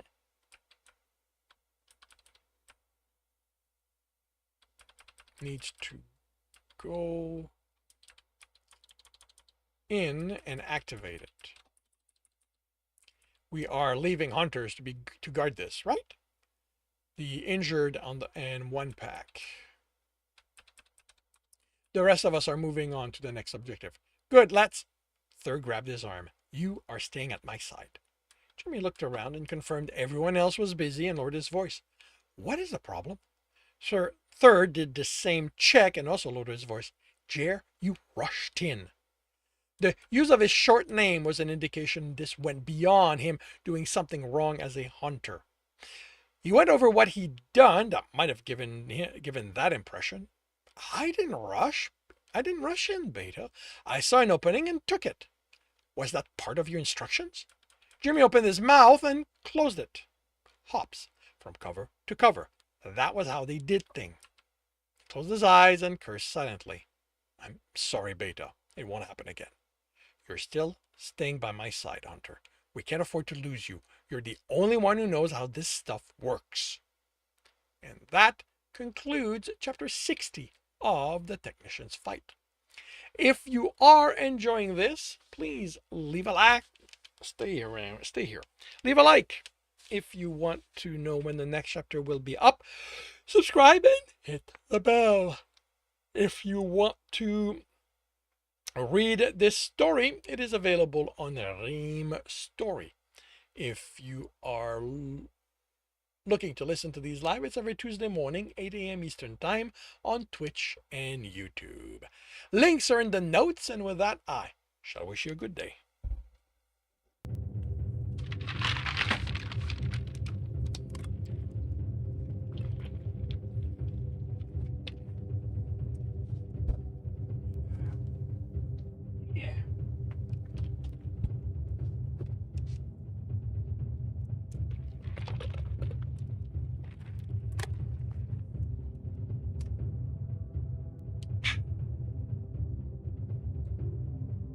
Hi.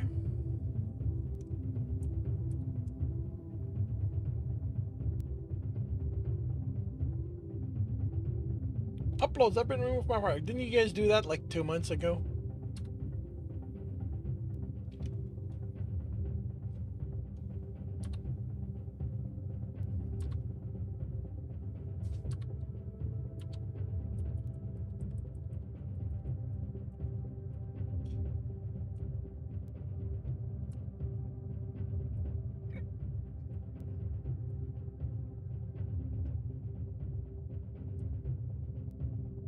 I'm going to learn to play a game. We'll be back during my break. Alrighty, James, enjoy your lurk. Have yourself a good time.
I got sidetracked.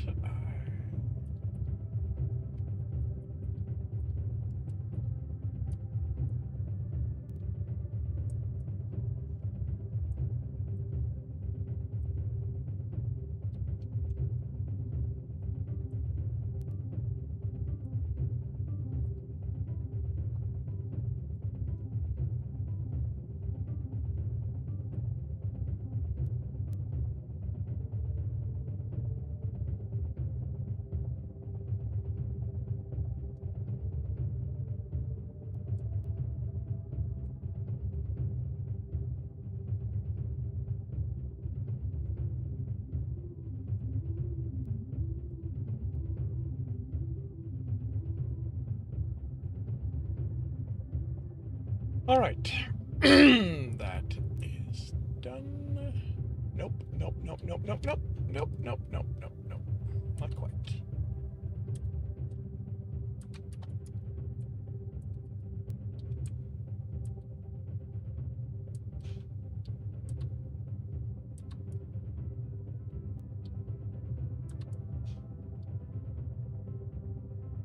Now it's done.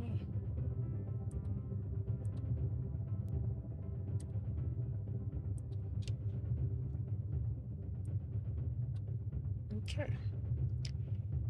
I can on to Harker.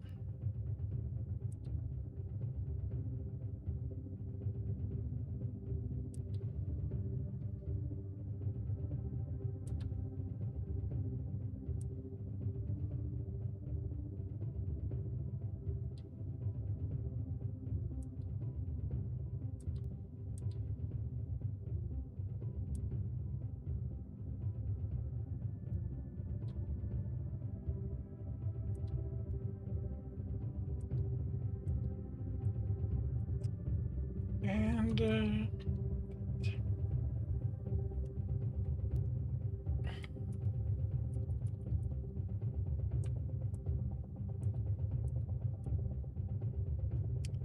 alrighty.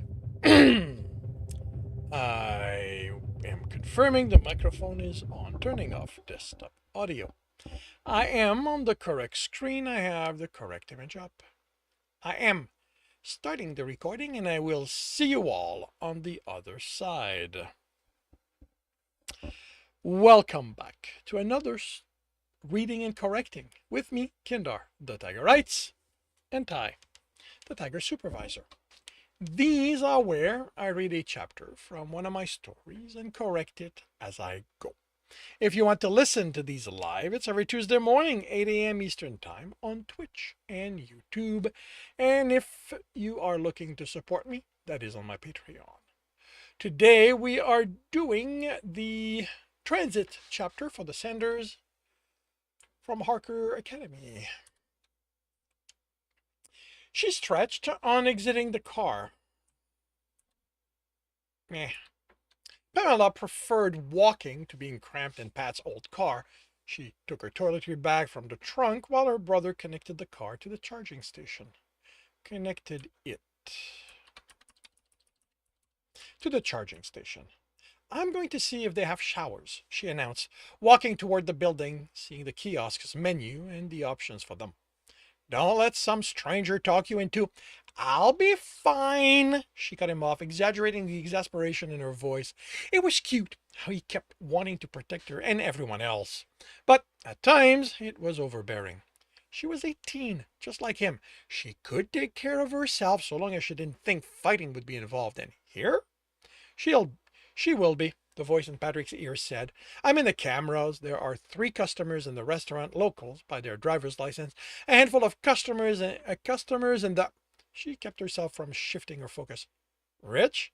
Patrick asked. Now far away, she made out his voice through the phone's microphone. The voice in his ear wasn't in the habit of cutting himself off like that. Just a glitch. Old model. A handful of customers in the convenience store. No one her type. Paying, buying souvenirs. Yuck. Why are you chatting with someone 3 times younger than you, Charles? That made her shift her focus. I'm going to put that, make that. She entered the building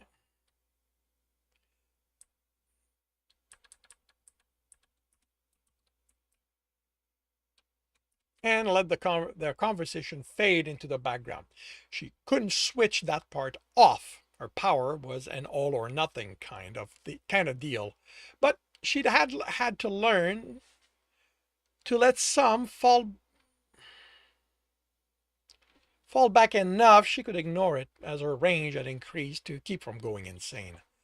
Charles was easy to spot. She'd known it was him even with her power shut down by the way his eyes were glued to his phone and typing. Can't wait to be with you. Me too. My parents are away for the weekend. When are you going to get here? I'm hours away. I will show you so much love you won't believe how good it is. Oh God, I'm getting wet just imagining it. The conversation was innocent enough on the surface. Not innocent, but between two consenting adults, she wouldn't have cared. If not for the voice in Pat's ears comment about age, she'd have dismissed it and moved on to her shower. Instead, she did what the voice had. She looked through the conversation and the detail that had hicked. The voice was at the start, where her age, 16, came up, and he claimed he was also 16. Man, was the guy in trouble if that was true? It wasn't. His information was in his phone, which included his birth date. He was 50. Okay. He was surprisingly well preserved for half a century. The simplest thing would be to erase everything about the conversation as well as the man's target. Unfortunately, her power didn't let her do that. All it let her do was window shop. If she wanted to try something on, she needed to get her hands on it. She had she had perfected a way to make that happen well before her power had kicked in. It was amazing the stupid things men and boys would do for a dumb blonde. She made a smile vapid as she approached, and he didn't even notice her until, oh, wow, she said breathlessly as he put the phone against his chest, proving what he knew what he was doing was wrong. That must be so expensive. She reached for the phone like a dumb woman she was, who didn't know you didn't take someone else's phone out of their hand. She gave him enough time to return the screen to home so he'd feel safe. Then she was looking at it in awe. Oh, are you rich? She moved the odd to she moved the odd look to him. Well, he hesitated, looking her over. I wouldn't say that. He made his expression bashful. The man wasn't rich, but he made good money. He hadn't shut down the bank app on his phone. And the last deposit for 2 weeks' worth was just over $2,000. $50K a year was respectable. You are so lucky, she said with a whine. I wish I could make that a lot of money. I'm sure you can. You will, he corrected. Nah, all a dumb girl like me is good for is serving coffee and taking down notes. Now, don't say that. I'm sure you are very clever in your own way. She looked at him like she couldn't believe she deserved that compliment. Men who pretended to be someone else love to convince themselves they did it to make the other person, the girl in this case, feel better. Anything was justified when making someone else happy, right? And if he helped himself to her as his reward, well, a good deed deserved a reward, right? You think so? No one's ever said anything so nice to me. Then they're dumb, not nice people. What are you doing here? She raised her toiletry bag. I need a shower.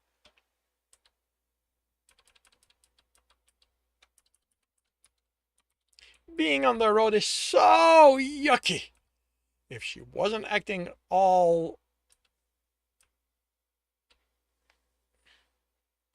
if she wasn't acting also blonde,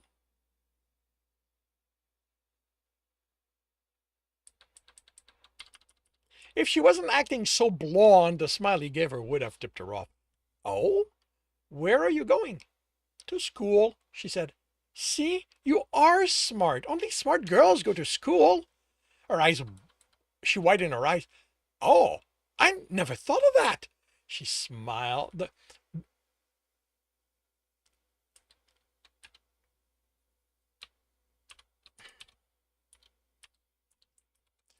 Her smile lowered her IQ, hers and his IQ, by a few points.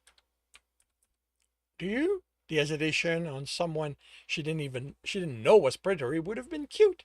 Need help with your shower? Oh, would you? Washing my back is always so hard to do alone. I'd love to help you. I'd even pay for the shower. He hurried to the kiosk. The voice in Pat's ear would have words about that. So would Patrick, but they'd agreed her sex life was hers, as his was his, and while it would look like she'd let the man talk himself into the sex with her, she knew the truth. The man returned, all done. I even went for the expensive one. Browsing through the kiosk's option told her there was such a thing. Larger room and shower, extra towels, soap, even access to a few music sites. And no time limit. Nice. She took his arm like he was the most wonderful man in the world and went with him. The room was indeed large, and the shower was in an alcove. Perfect. An alcove. Perfect. No danger of Charles accidentally seeing what she'd do. She placed her bag on the bench by the door and undressed with the utterly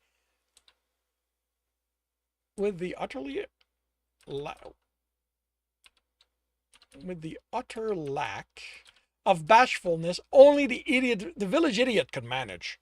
He gawked at her, and she giggled like it was the most amusing thing ever. Then, because why not, she adopted the most cliché woman objectifying pose, blowing him a kiss. As if he realized what he was here to do, he hurried to undress. He was better looking than she'd expected. 50 was well above her target age. She didn't have Pat's father issues. She liked her guys in her age bracket, but she wasn't beyond taking good-looking men to bed, or the shower, for the right reason. She'd even taken him if he hadn't been good-looking for... Okay. She would even have taken him if he hadn't been good looking, for how she'd use that to protect a young girl.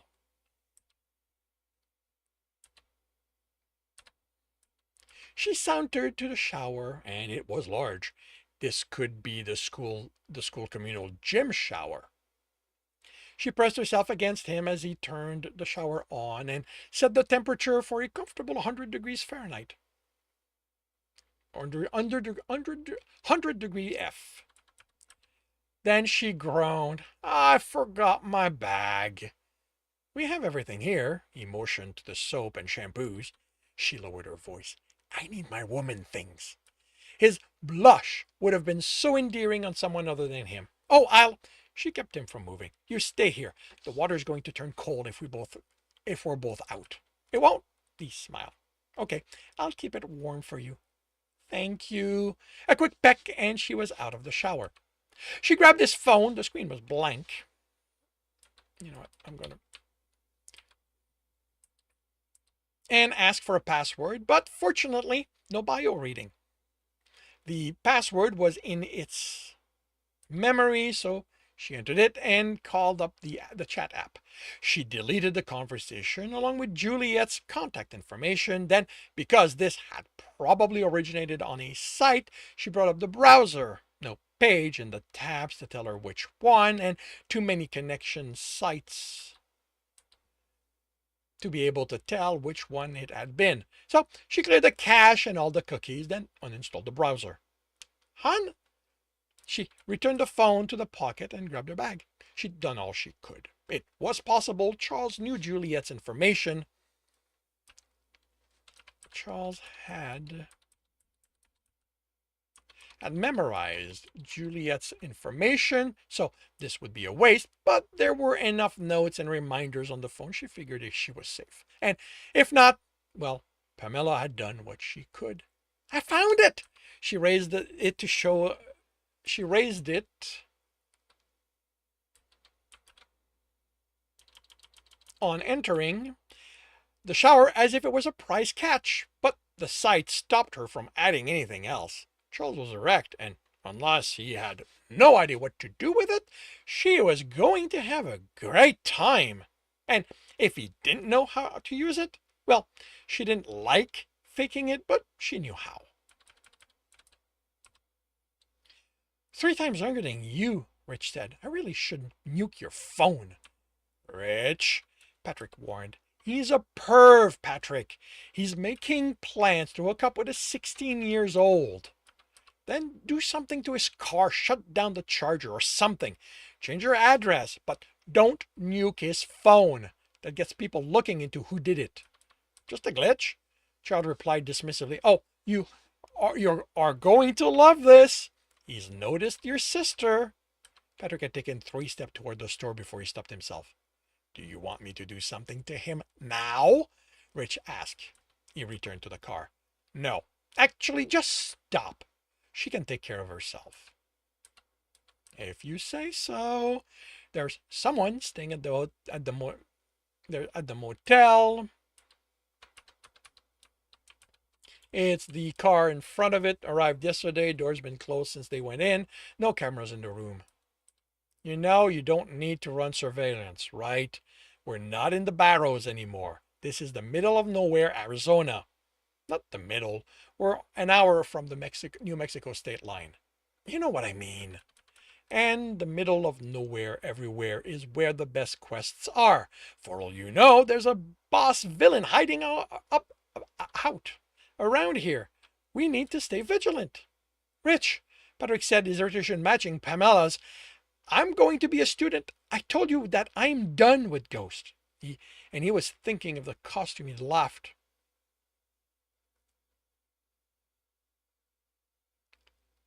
And now he was thinking of the costume he'd left hidden in his closet.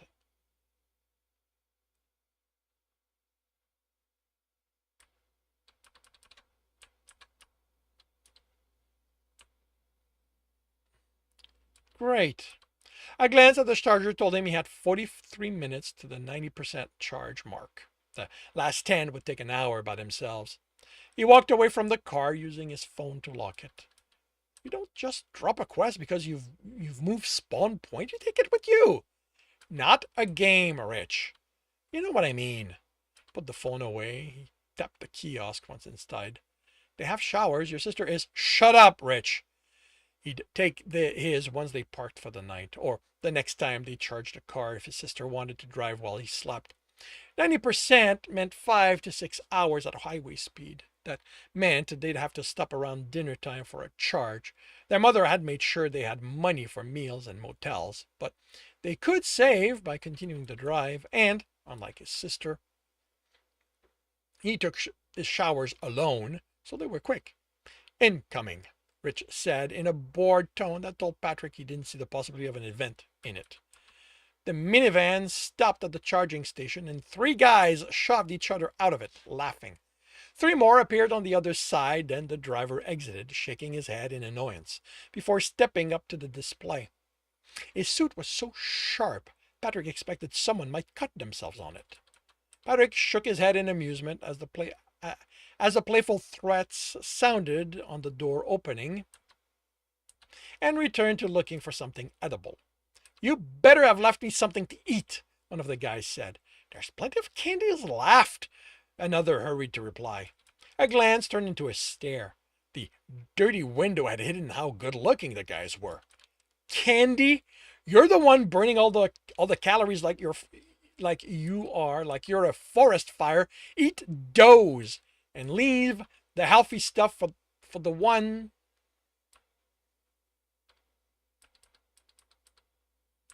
For those of us who pay attention to what they put in their bodies. They were around his age, hair in shades of brown, short cropped for the most part, although one had his longer, one had a close-trimmed beard. The shirts were expensive looking and hugged their bodies. Every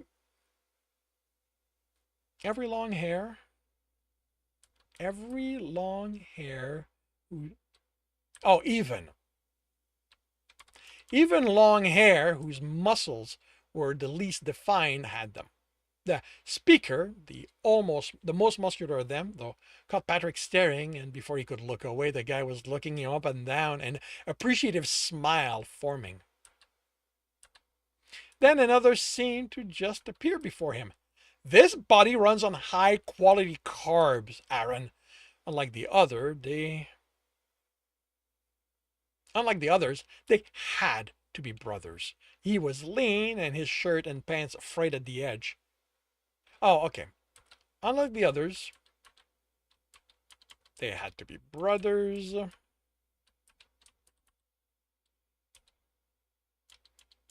He was lean and his shirt and pants frayed at the edge. With the disheveled hair, he looked like the poorer brother compared to the immaculate way everyone else was dressed. Will you just stop? He wasn't the sharpest dressed, but he wore the jacket well. Patrick almost whistled. They have a restaurant. Go empty it, Adam. Don't tell me what to do. You aren't the Daz of me. And he was gone. He had to be on track and field. No one else moved that fast. Jacket caught Patrick looking and rolled his eyes, mouthing, brothers. Now he looked away and forced himself to ignore them.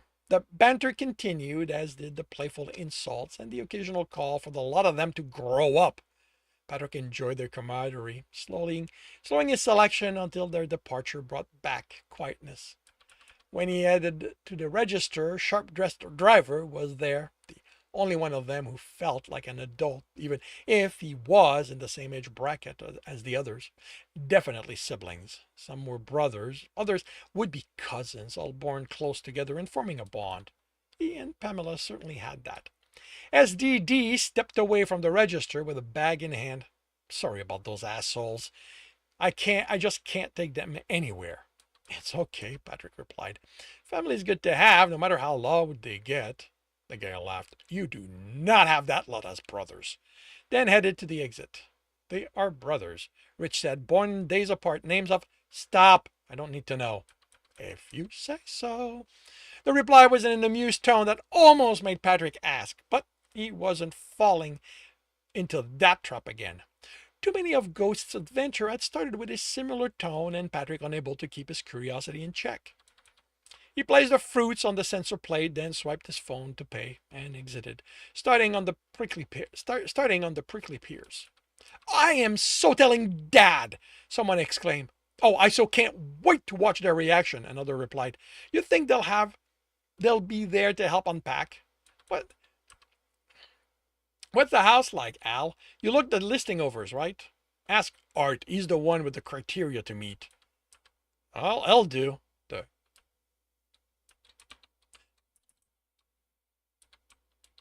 The shortest of the group replied in a flat tone. He was seated at in the back, sliding door open and typing on a laptop, cup and burger at his feet. Who ate my burger? Most muscular looked up from the bag and around. Adam, I fucking swear, if I catch you, I will kill you. The antics were still going on by the time he reached the car and leaned against it in the shade. The car in the shade and leaned against it. Sharp-dressed driver had been right. He was happy to only have a sister. Huh, Rich said in a tone that had Patrick looking around. The minivan had left 15 minutes ago. As soon as they were all done eating, Patrick had been happy to hear them leave. The antics had quickly lost their amusement. An older couple was seated at a table by the restaurant door, and a car was coming to a stop on the side of the convenience store. What is it? He asked and immediately cursed his curiosity. The car that just parked. I can't get a read on their tag. Old camera, you said so yourself. You're probably right. Good. You could drop it. Only you wouldn't have gone, huh? Rich. I think we have an instance.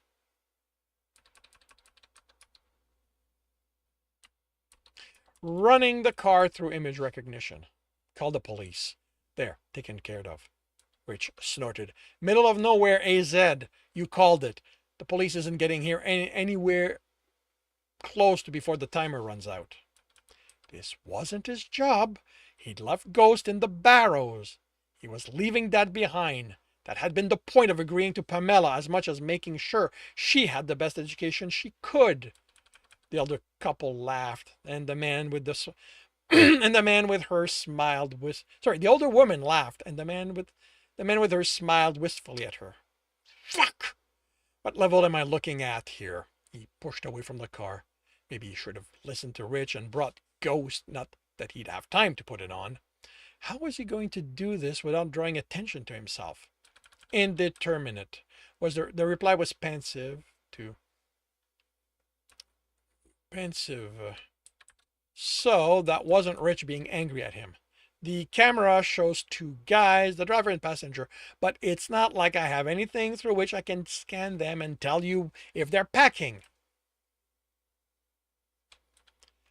Or if there's someone hiding in the back, someone hidden in the back, or you know what the polymer of the body is made of.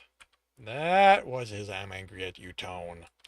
I get it. I should have brought Ghost. I need a threat level if you want me to participate in this instance, Rich. He hated lowering himself to gamer speak, but it was the only way he knew to get Rich in gear when he was in that mood. Blue, based on what I'm seeing, if I use my imagination on what they might be hiding, no more than green. Blue defined anything well below what Patrick could handle.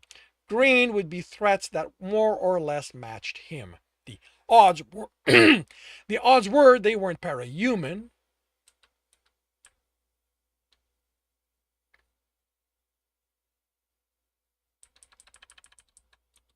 But without the suit, it meant they might be armed. Found the car, reported stolen in Tulsa 3 days ago. Spotted near 2 robberies the next day. Lens too dirty to get a good enough image for face recognition. You informed the police, right?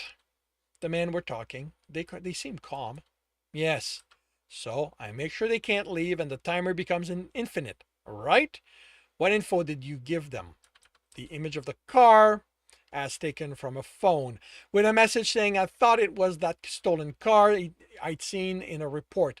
I didn't think to say where I am, but the image is geotagged, so they should be smart enough to work out that. You know what? I'm adding that I thought I saw a weapon. Maybe they'll light a fire under their asses. I thought you said you already sent it. I did, but do you know how slow their information processing servers are? No one's even been flagged about it yet. Now he really wished he had Ghost. Just a visor would get him extra information. Knowing where their underbody was would be useful for what he planned instead of guessing. You know what? There's a state trooper 20 minutes off, heading in this direction. Let's see if I can fool her dash into thinking this came from Central. Oh, don't worry about the camera. I already have a program running to edit you out of the frame. Does the camera see the wheels? No. Why? They were huddled, so didn't notice him, but that would change as soon as he slammed a knee into the passenger door, denting where he thought the latch system would be. He ignored the pain as he hurried around the car. It had hurt more than he expected. He'd forgotten what it felt like to knee something out of the suit. He slammed a foot into the rear wheel and the axle snapped. That would keep them from driving off. The driver was out of the car, the passenger attempting to. What do you fucker think? He raised the gun and Patrick lunged forward. His finger was behind the trigger. As he grabbed it, he wasn't risking even an accidental shot. The men snarled and punched him. Patrick could take one of those without worry. He grabbed the fist before it connected a second time and head-butted the man. He guided the stagger into the car, then shoved him against the passenger, fumbling for a shotgun. He hoped his fingerprint would be smeared beyond recognition, and he slid the finger out. He doubted Richard could make it deep enough into the police database to remove that. Don't think about using that, he told the passenger. Just sit here and wait for the police. You do anything else and I'll snap your arm the way I snapped that axle. He closed the door and used his knee to jam it. Fuck, that hurt. He did his best not to limp as he returned to his car. That's it? Rich asked, disappointed. What else did you want? The point was to set the timer to infinite, wasn't it? So long as the instant is running, the danger remains. Is that trooper on her way here? Yes, ETA 15 minutes. She's actually taking this seriously, it seems. He rested against the car, crossed his arm over his chest, and glared at the stolen car. Those two are smart enough not to try anything until then. The only time he looked away was when Pamela exited a truck stop on the arm of an older man. She kissed his cheek and sashayed away while he returned inside. Then she changed direction and headed for Patrick. Was he really surprised? Really? He asked. He isn't a little old for you? Jealous? He snorted. The man hadn't been that good looking, and Patrick hadn't gotten any father vibes off of him. Maybe we need to switch things around. You handle the recharging and I grab a shower. You can take yours when we stop for the night. What about that rule about not bringing guys where we sleep?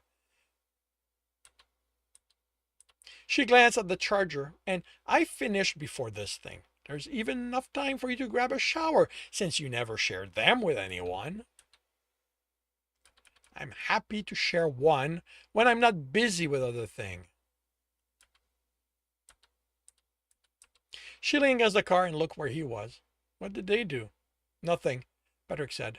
Robbers, Rich added, stole the car, most likely used it to commit 2 robberies. When Patrick locked them in their cars, they pulled guns, which makes it likely they are the culprit. He broke an axle. He broke the axle to make sure they can't leave before the police arrives. She elbowed him gently. See, I'm not the only one who had fun. This wasn't fun, just something that had to be done. The older couple cleaned their table and walked to their car, hand in hand. The driver regained consciousness and an argument ensued. There was an attempt to open the door. He tensed when the gun came up, but the passenger pulled it down. The argument restarted. 10 minutes later, it was over, and the driver glared back. Ready to go? Patrick asked once the state trooper was on the ramp. She nodded, and he swiped his phone to pay. 2 minutes of charger beyond 90% hadn't meant much. Patrick paused to let the trooper onto the lot, then drove out and onto the eastbound side of the highway. And that concludes the Sanders transit chapter. If you are enjoying this, please leave a like. If you want to know when the next chapter will be up, subscribe and hit the bell. If you want to read these stories, they're on Patreon as well as my website. And if you are looking to listen to them live, it's every Tuesday morning, 8 a.m. Eastern Time on Twitch and YouTube. Links are in the notes, and with that, I shall wish you a good day. I will be right back.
Really? Again?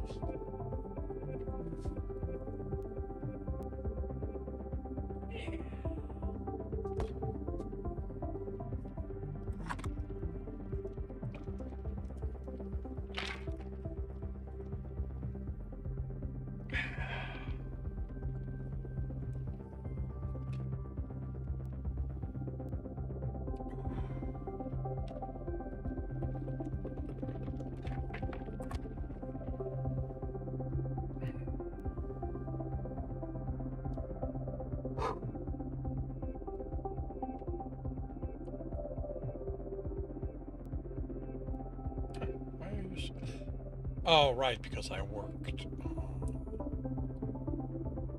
I worked on the other computer, so that reset.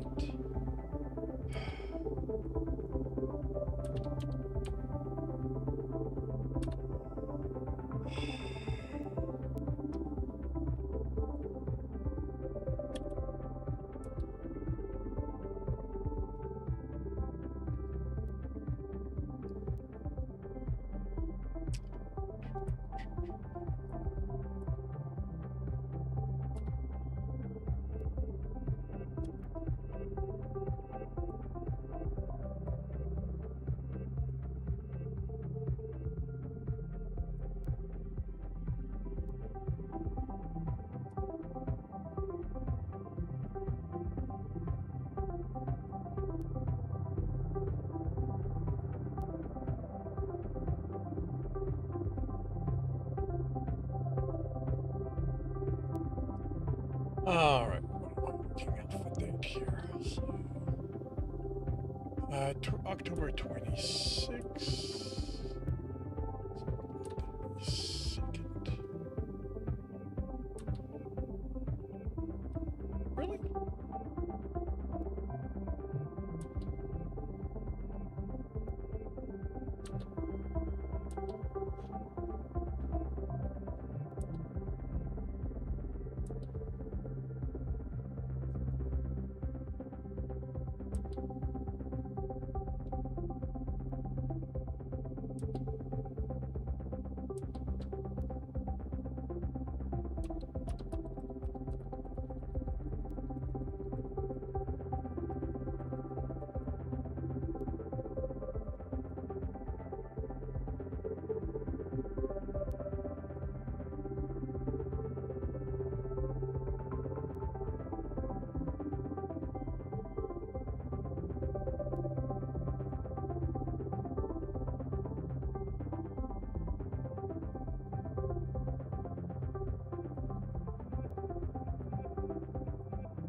Okay. That's been done.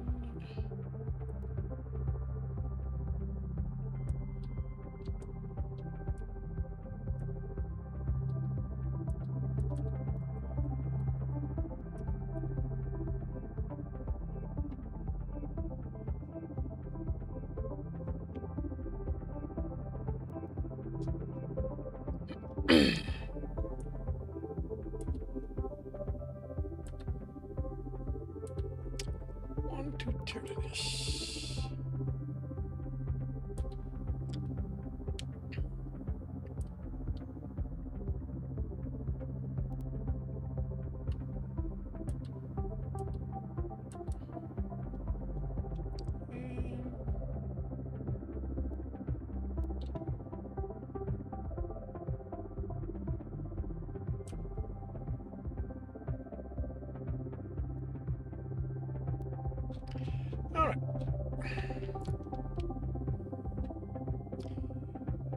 Eric staggered as his mind cleared. Oh shit. What he'd done while under the madness was still there. The two guards he'd killed, the complete disregard for their lives as he'd done so.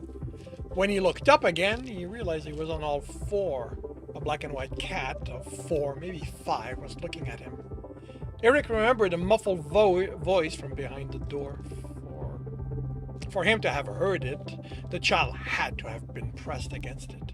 All strength left him. Dear Lord, he could have killed the child he'd wanted to rescue. The thought made him sick. He had been too mad to even consider that possibility or care if the child lived or died. Wait, he'd been mad. And he wasn't mad anymore. He sat.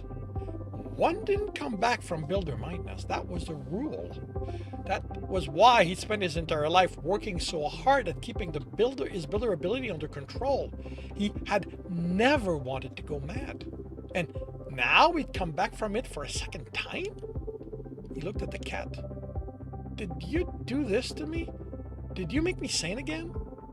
The boy nodded. You scared me. You and me both, kid.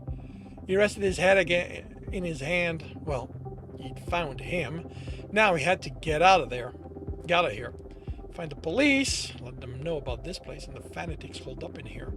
How long have you been here? The cat shrugged. Not long. Did you see anyone? Just the woman who brought me food. He indicated the bowl near where Eric was sitting. There were 3 of them. You've been here a day? He nodded. What did he feed you? The boy made a fan. Oatmeal? Eric smiled. Not a fan? He shook his head. What's your name? Pekin?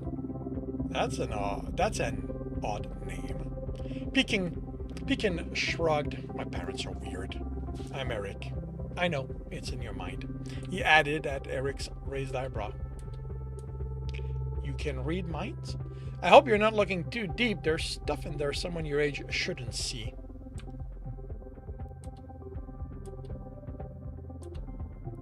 Peking shrugged again. It isn't that bad. Eric tried to imagine what it might be like for a child to be able to see what was in the mind of the people around him.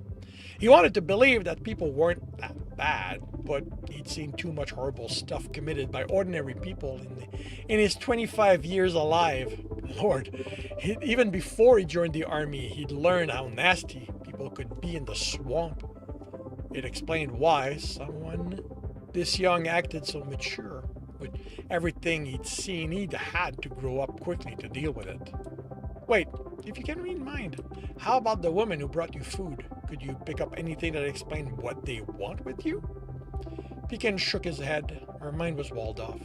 She's furry? He nodded.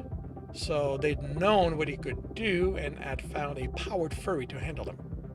Did you manage to pick into any other minds? How about the guards? They must have come by here. I have to see the person to see their minds. I'll be able to do more when I'm older. It's why I had to get you to hear. It's why I had to get you to hear me. I couldn't talk to your mind until I saw you. Eric looked at the burned circle. I'm sorry, I hope I didn't hurt you. Just scared. Eric looked at the ceiling and sighed. Okay, I'm going to get you out of here, but first I need to go check on something. There's someone giving orders. I need to find the room where I was questioned. There's a machine there I have to look at. He looked at Pekin. It's best if you stay here until I come back. I have to come with you. What do you mean? Pekin pulled his knees to himself and wrapped his arms around them. You'll change without me there. You won't come back for me this time. Eric straightened. You're holding the madness at bay, even now? He didn't feel the prickling. Nothing here called to him to study it, to push the limit of what physics allowed, except the gun, and he made sure not to look at it. No, you're fine right now, but the machine, it's going to make you mad. How do you know? I see it in your mind. It almost happened when you glanced at it before. You won't be able to stop if you look at it. Yeah. He believed it. He believed it. He believed it. He believed that. Okay. He believed there was something seriously wrong about that machine. He remembered that from the peek he'd taken at its diagram. It's going to be dangerous. The people here, they want to hurt us, kill us. Eric snapped his mouth shut. He knew they wanted them dead, so Pekin had seen that. He wouldn't be able to protect him from the harsher part of what was coming. That's okay. Pekin said, I can take it. You shouldn't have to. He shrugged. I've seen worse. Then what's in my mind? He nodded and Eric stared. What kind of life had this child lived that he'd seen things worse than the atrocities Eric had seen and committed? It's not that, Pekin said. What could it be? Eric wondered. Pekin smiled and gave him a shrug. Eric rubbed the bridge of his nose. This could get confusing. Sorry, I can stop if you want me. You can stop seeing what's in my mind? No, but I can stop acting on it. I don't normally do it, but this isn't normal. Eric narrowed his eyes at him. Okay, just how old are you? Pekin looked at himself, then gave a wide smile and raised 4.5 fingers. Eric studied the child. That couldn't be right. Sure, he looked like he might be that age, but there was no way, no matter the trauma, that a 4-year-old behaved this mature. There was more to him, a hell of a lot more. Pekin didn't give any indication he'd heard any of that. Eric stood. He didn't want to bring Pekin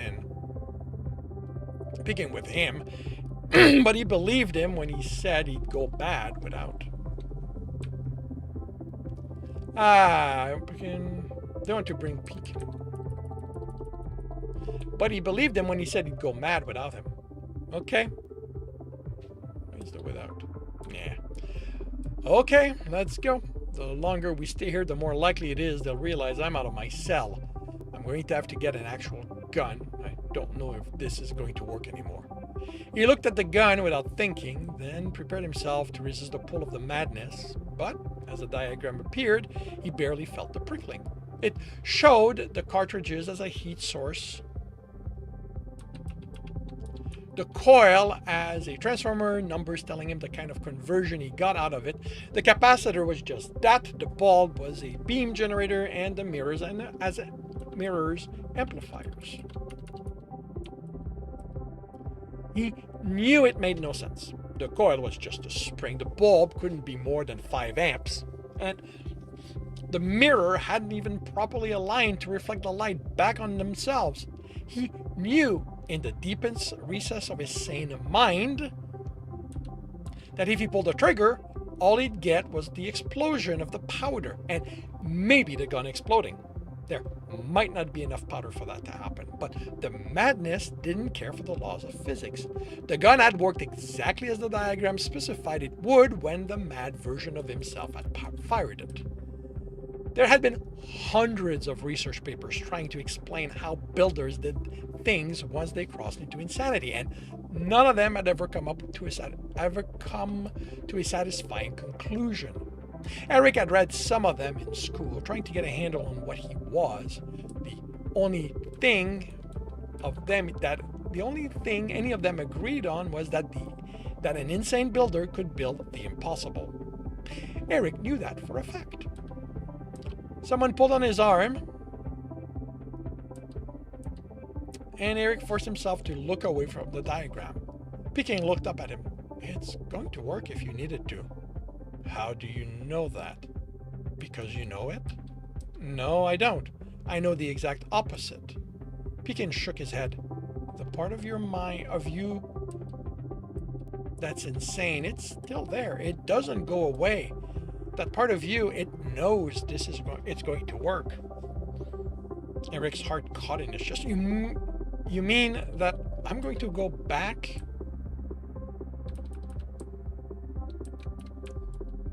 To being insane once I get you back to your parents? The young cat thought about it. I don't think so. That part has always been with you, even before you went crazy today. It's always there. You just have to be careful not to let it take over. Eric rubbed his face. That isn't how it works, Peek. Do you mind if I call you Peek? Pekin's just too weird. The beam child. That's me? Eric ruffled his hair. I guess you are that. But yeah, once a builder goes insane, he doesn't come back. You did? Yeah, he had. Not that he knew how or why. Lord, he shouldn't be alive according to what he remembered of what he built.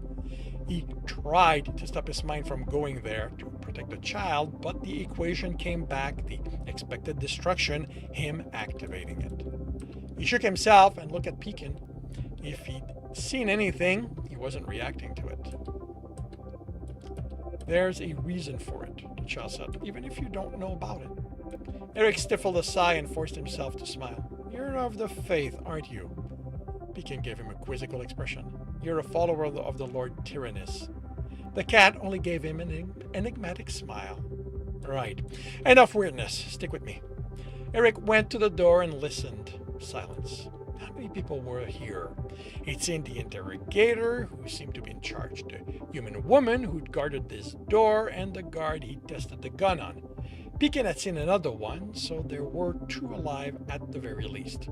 3 had attacked him in the clinic parking lot. Do you know Dr. Reinhardt? He whispered as he followed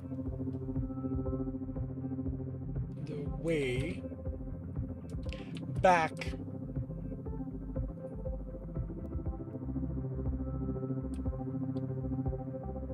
Wait, what? Followed the way. Okay. Edit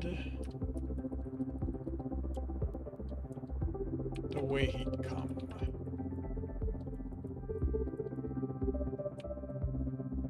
You don't need to talk, came Peak's voice in his mind.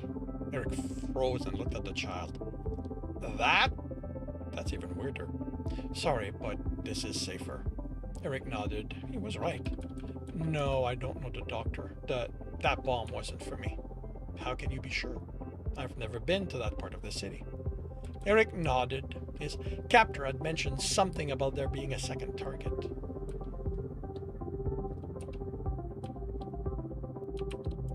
A man, a monkey, came out of a room and skidded to a halt. Eric raised a gun, but Peking pulled at his arm down, staring at the man, silently mouthing words. Eric thought he made out no one and normal. The monkey hesitated, then frowned. He looked around and shook his head. This whole thing's got me jumping at shadows now. He mumbled to himself. He took his hand off the butt of his gun and walked by them, then by the corpse in the intersection as he turned right. When he vanished from view, Peak sagged against Eric's leg. Are you okay? The child nodded. It used to be easier to do.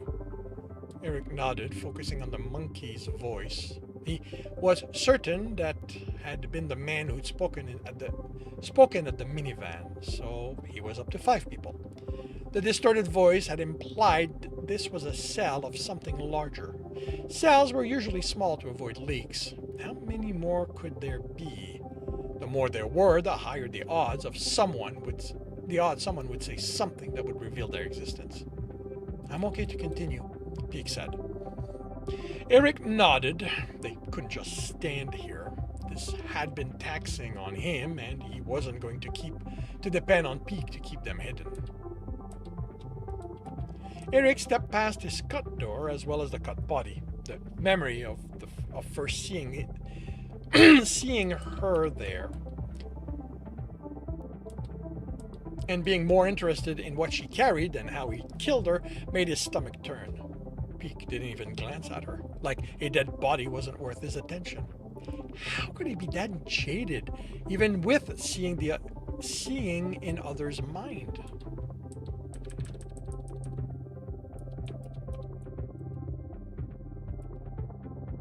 They reached the door at the end of the corridor, and he knew what was beyond it. He put an ear.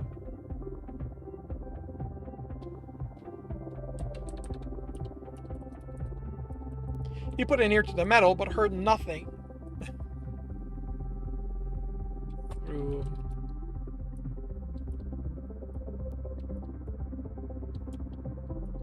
But heard nothing. He had to hope the silence meant no one was there.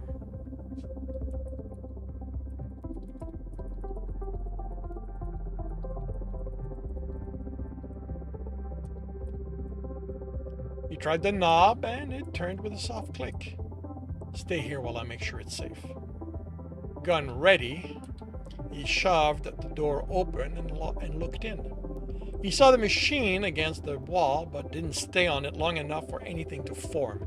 He got a sense the large room was empty, and there was nothing large enough to hide behind. He'd taken 3 steps in when he heard the click of a hammer being cocked. He threw himself down, aiming his gun in the direction of the sound. There was no one there. Then a flash of someone, then no one again. Concrete exploded next to him, and he scrambled to his feet, trying to find her. It was a woman. He was certain of that. Gray-furred face, muzzle in black armor. She was invisible. The muzzle flash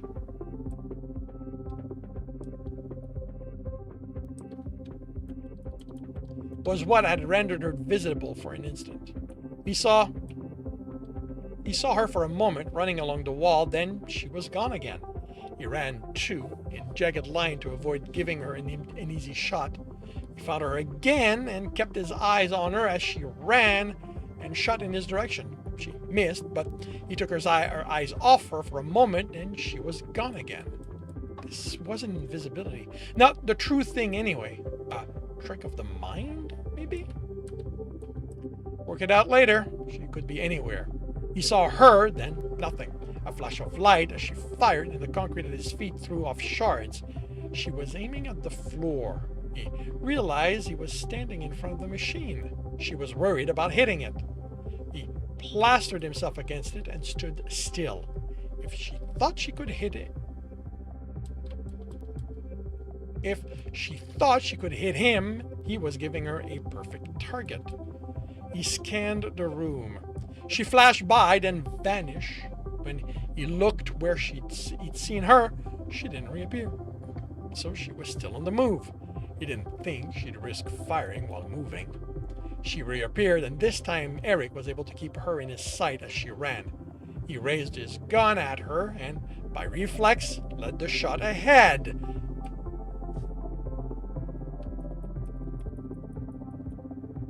She vanished. He regained her as she came to a stop. He pressed the trigger as she took aim. There was a soft path, then nothing. Eric almost moved the gun away, thinking there was something wrong with it,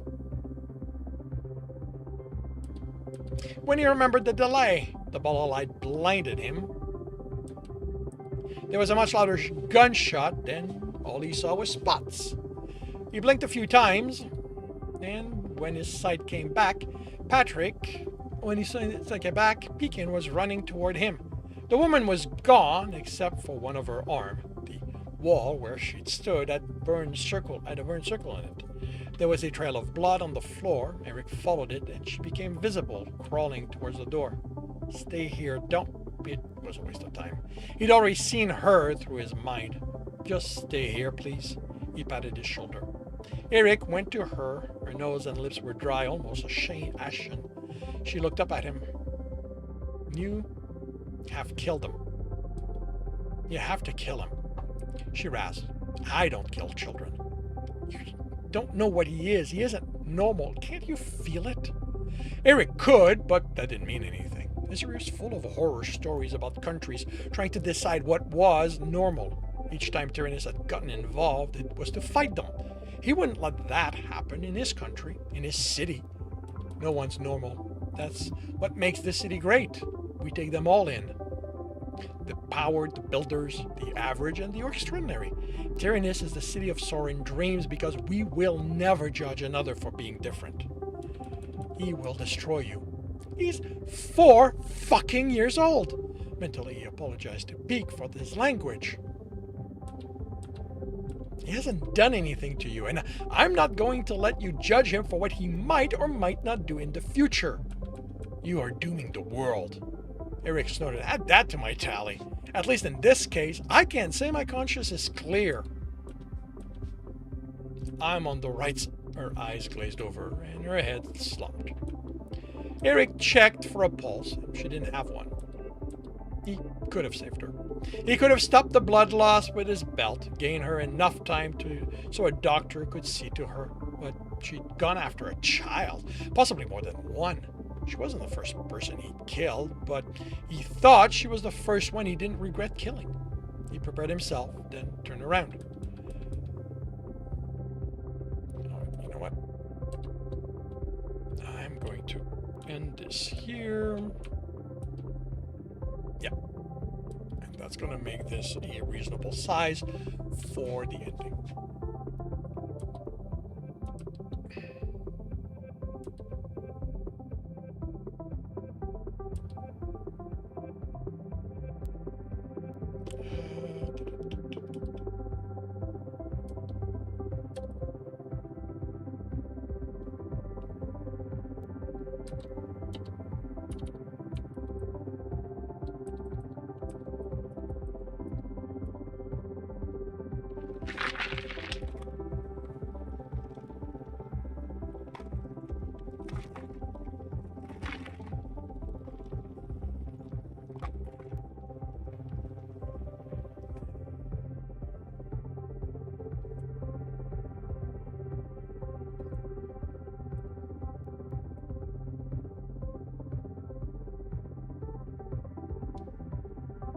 Really? I've been pre-approved for a cashback credit card, I'm guessing.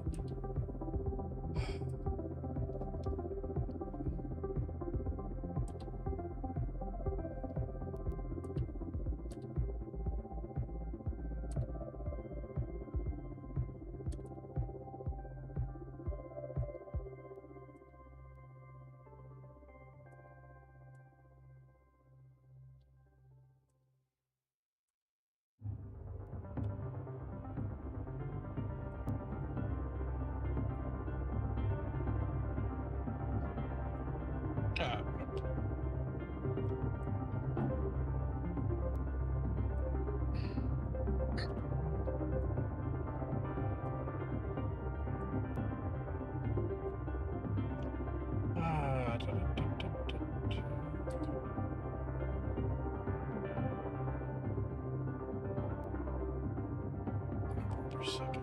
Oh, I did not change it.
Alright.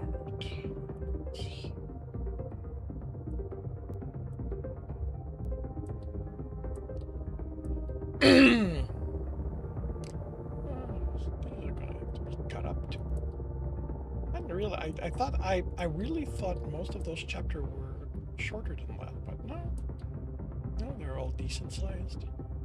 That is done.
This one.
Alright. Welcome back, Angel.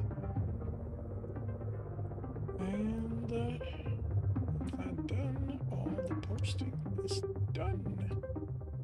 All the read and correct stuff has been dealt with.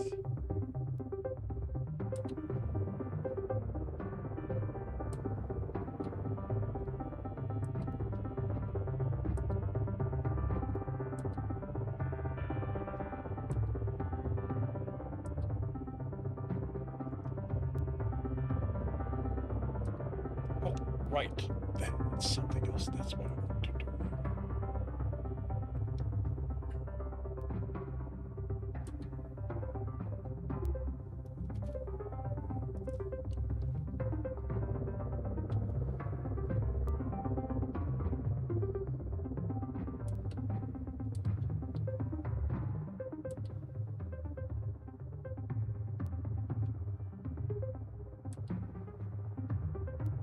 Oh, and doing that would probably make sense as well.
Okay, I know why.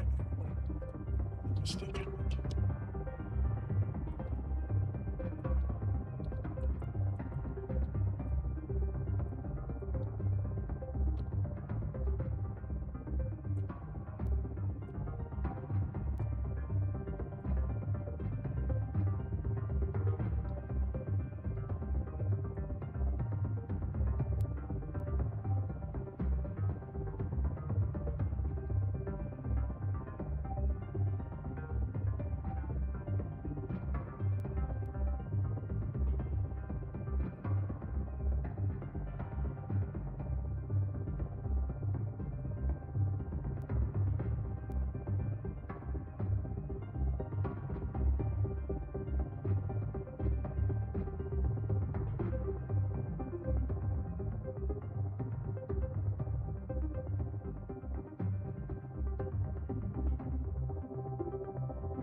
Just happened.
test it.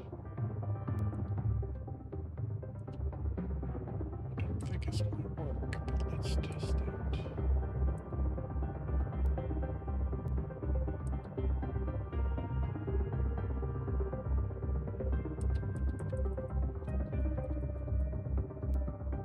Yeah, way too quick. Way too quick.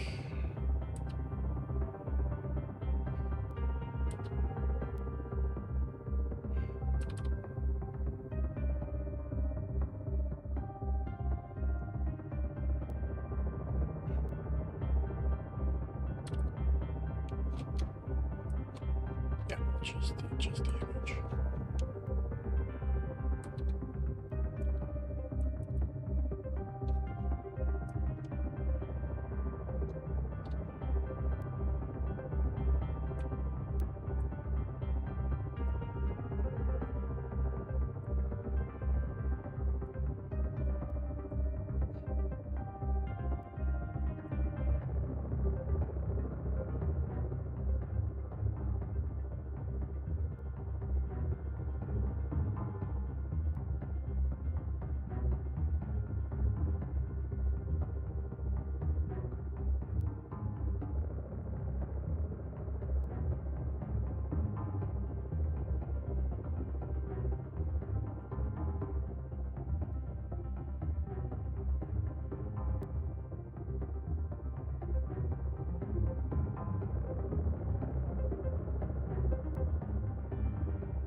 That needs to go.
Oh, right.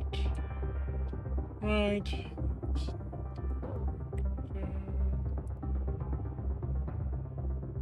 That's what I need to do.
Hey, Sklo. Welcome to the stream. How are you doing today?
I got your food handler certificate yesterday. Oh, congratulations.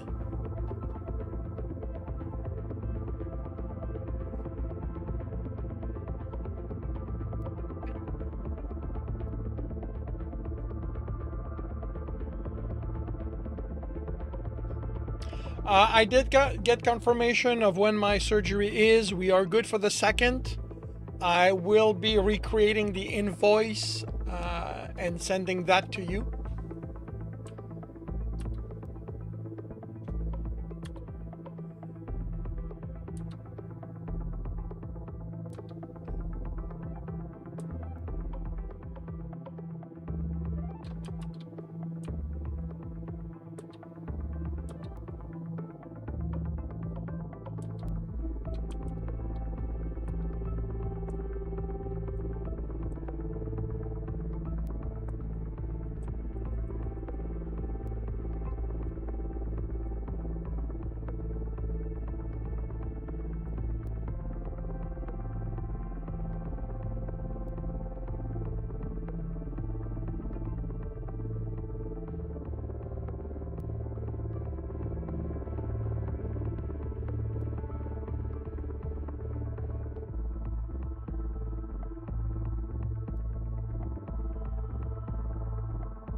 Yes. Yes. It is an actual surgery.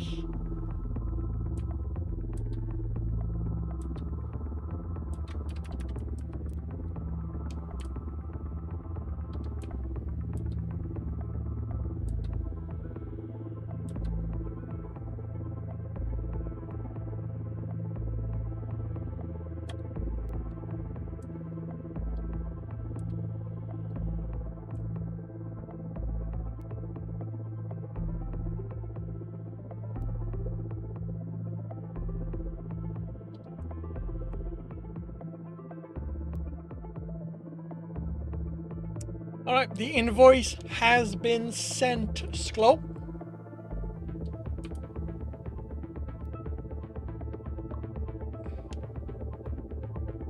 You never had surgery. If you can avoid getting surgery, I highly recommend it. At this point, it's routine enough for me that while it is an annoyance, it's not a big deal. But yes, if you've never had surgery, I hope you never do. Alrighty, and it is time.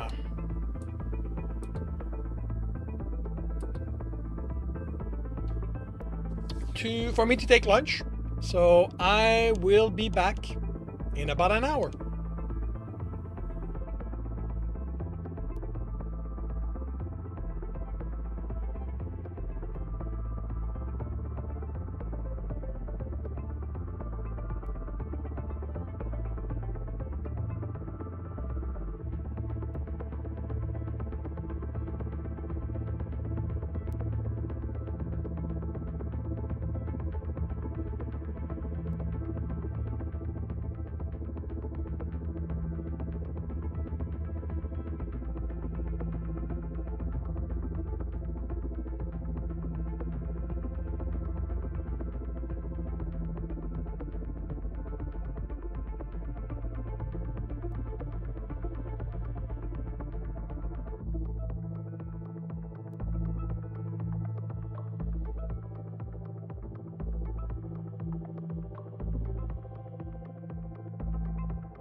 Welcome back, everyone.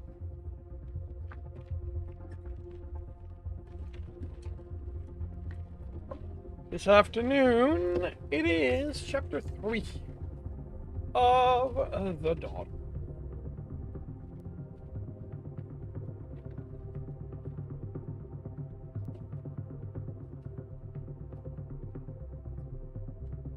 Lapin, 5 words.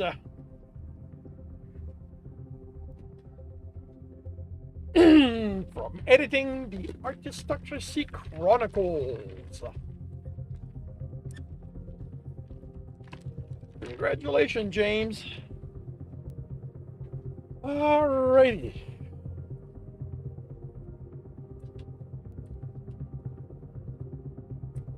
It is a Tristan chapter.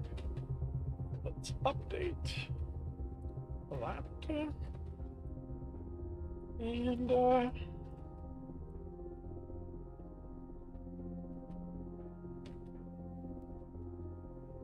consider yourself hugged back, James.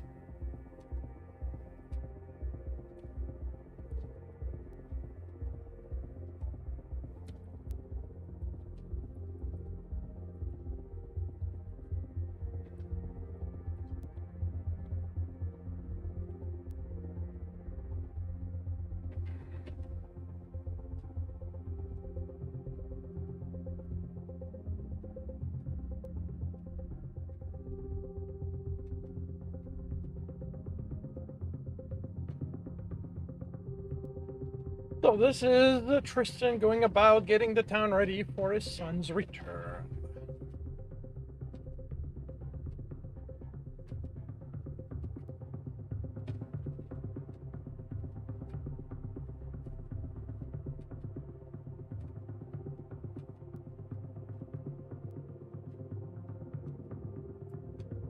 So what would that look like?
How do I do this?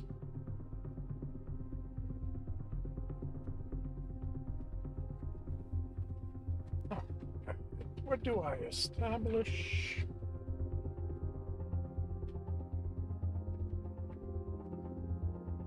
Four hours away.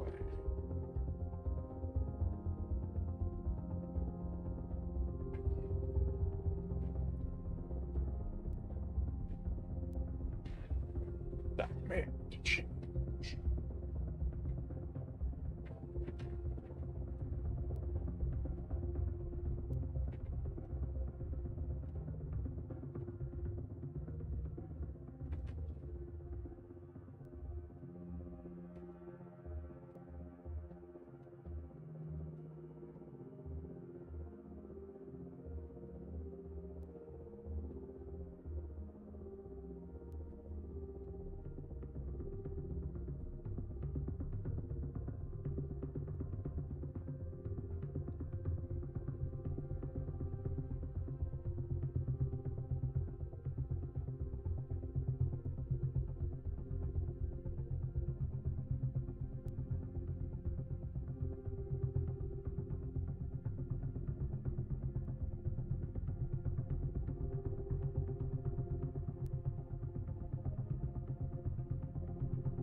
Ah, pa, pa, pa, pa, pa, pa, pa, pa.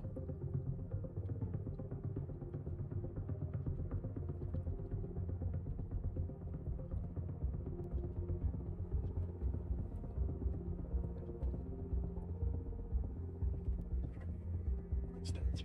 Thank you. Okay.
Oh, you guys are not in order? But... Oh, I see you're in most popular. Give me alphabetical. A to Z.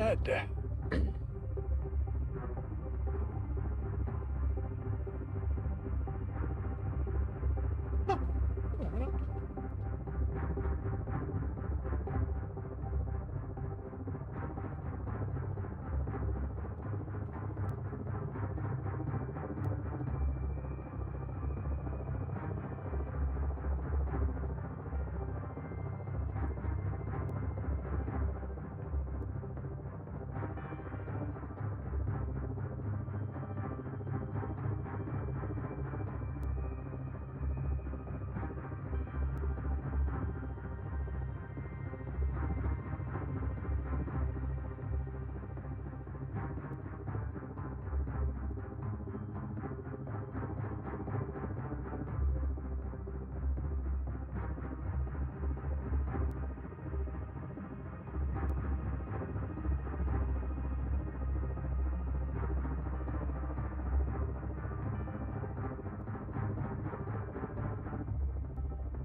Hey, Lerm! Welcome to the stream. What is this story about? Well, this specific book, which is The Daughter, which is book 11 in the Monster and Batman series, revolves around the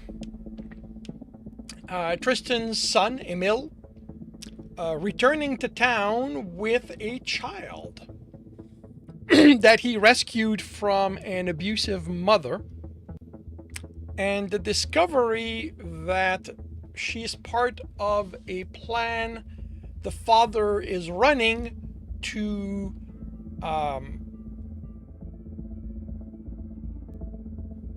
break children in such a way that it may turn them into better than average people. The term has yet to show up in the book, but in this world, those kind of people are called elites. It has been noticed that survivors of trauma can grow up to be very, very, very good at something. My two main characters are elites, and Tristan himself is an elite among elites. He was broken in such a way that he's very, very good at many things instead of one. Alex is purely an elite, but it manifests in an odd way with him. Their son is also one, Emil. He can turn anything into a weapon.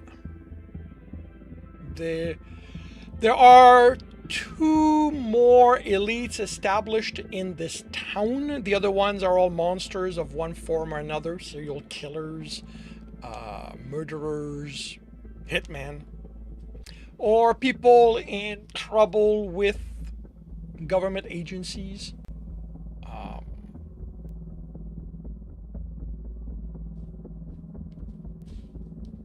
And under that, Tristan is struggling with the realization that he can no longer contemplate killing Alex.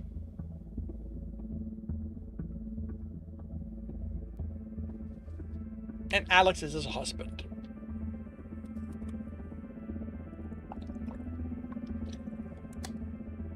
He's still deluding himself that it's just that he hasn't thought up of the right way to make it happen. But before the end of the book, he's going to have to come to accept that it's never going to happen. And then he's got to tell Alex, to explain that to Alex.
Enjoy the lurk, James.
Hey, Colo. No. It's only 2:40. On average, I still have half an hour to go.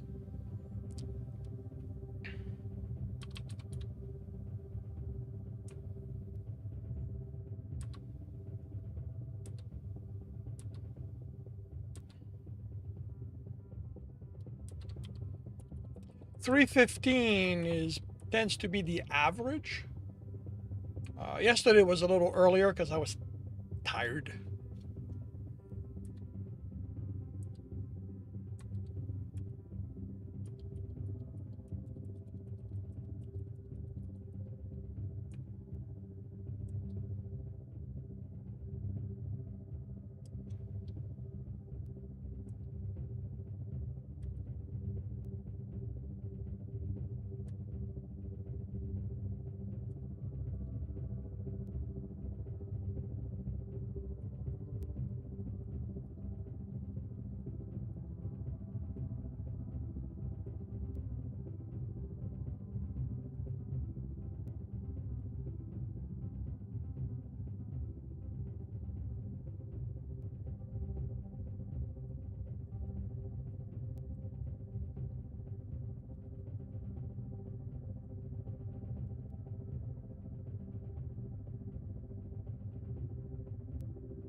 Okay.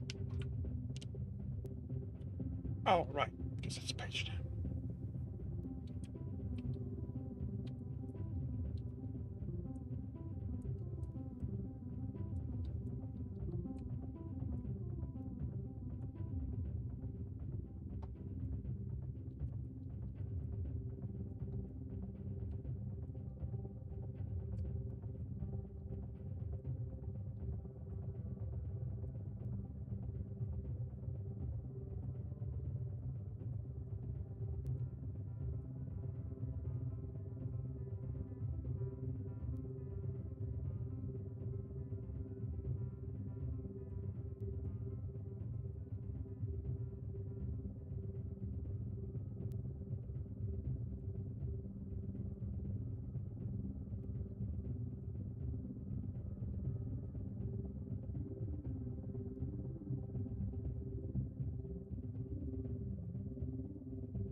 Fox, oh, sorry for not noticing you there. Welcome to the stream. How are you doing today? Let's see. I've been good, thank you very much. Yeah, I would. I need. I have surgery in 2 weeks, 2 3 weeks, and I have a form that I need to fill. Um.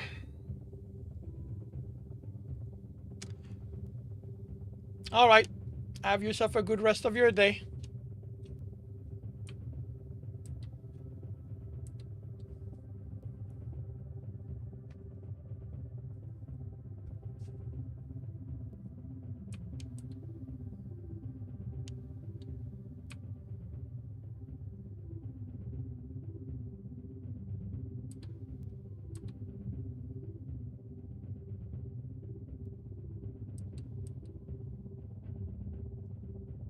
That's new.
James, 18 words, editing the Artistocracy Chronicles.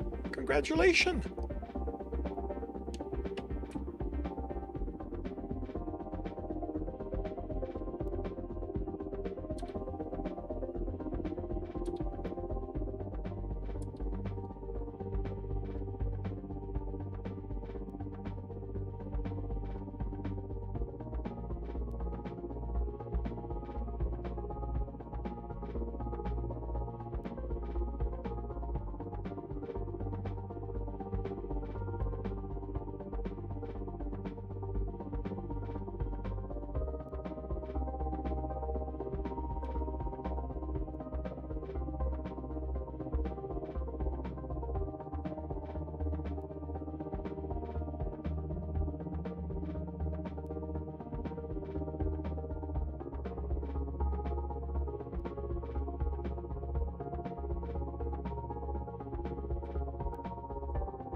Alrighty. With my writing done,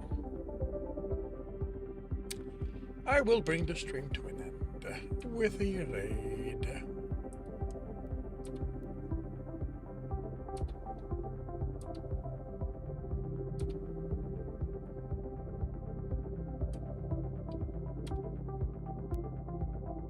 We're gonna raid JC. Alrighty, thank you very much, everyone, for dropping by and keeping me company. I will be back tomorrow morning, 8 a.m. Eastern Time. I will be working on My Dear Step, and in the afternoon, the Technicians Fight.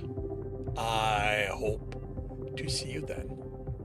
If I do not, I hope you have a good week, a good weekend when it arrives.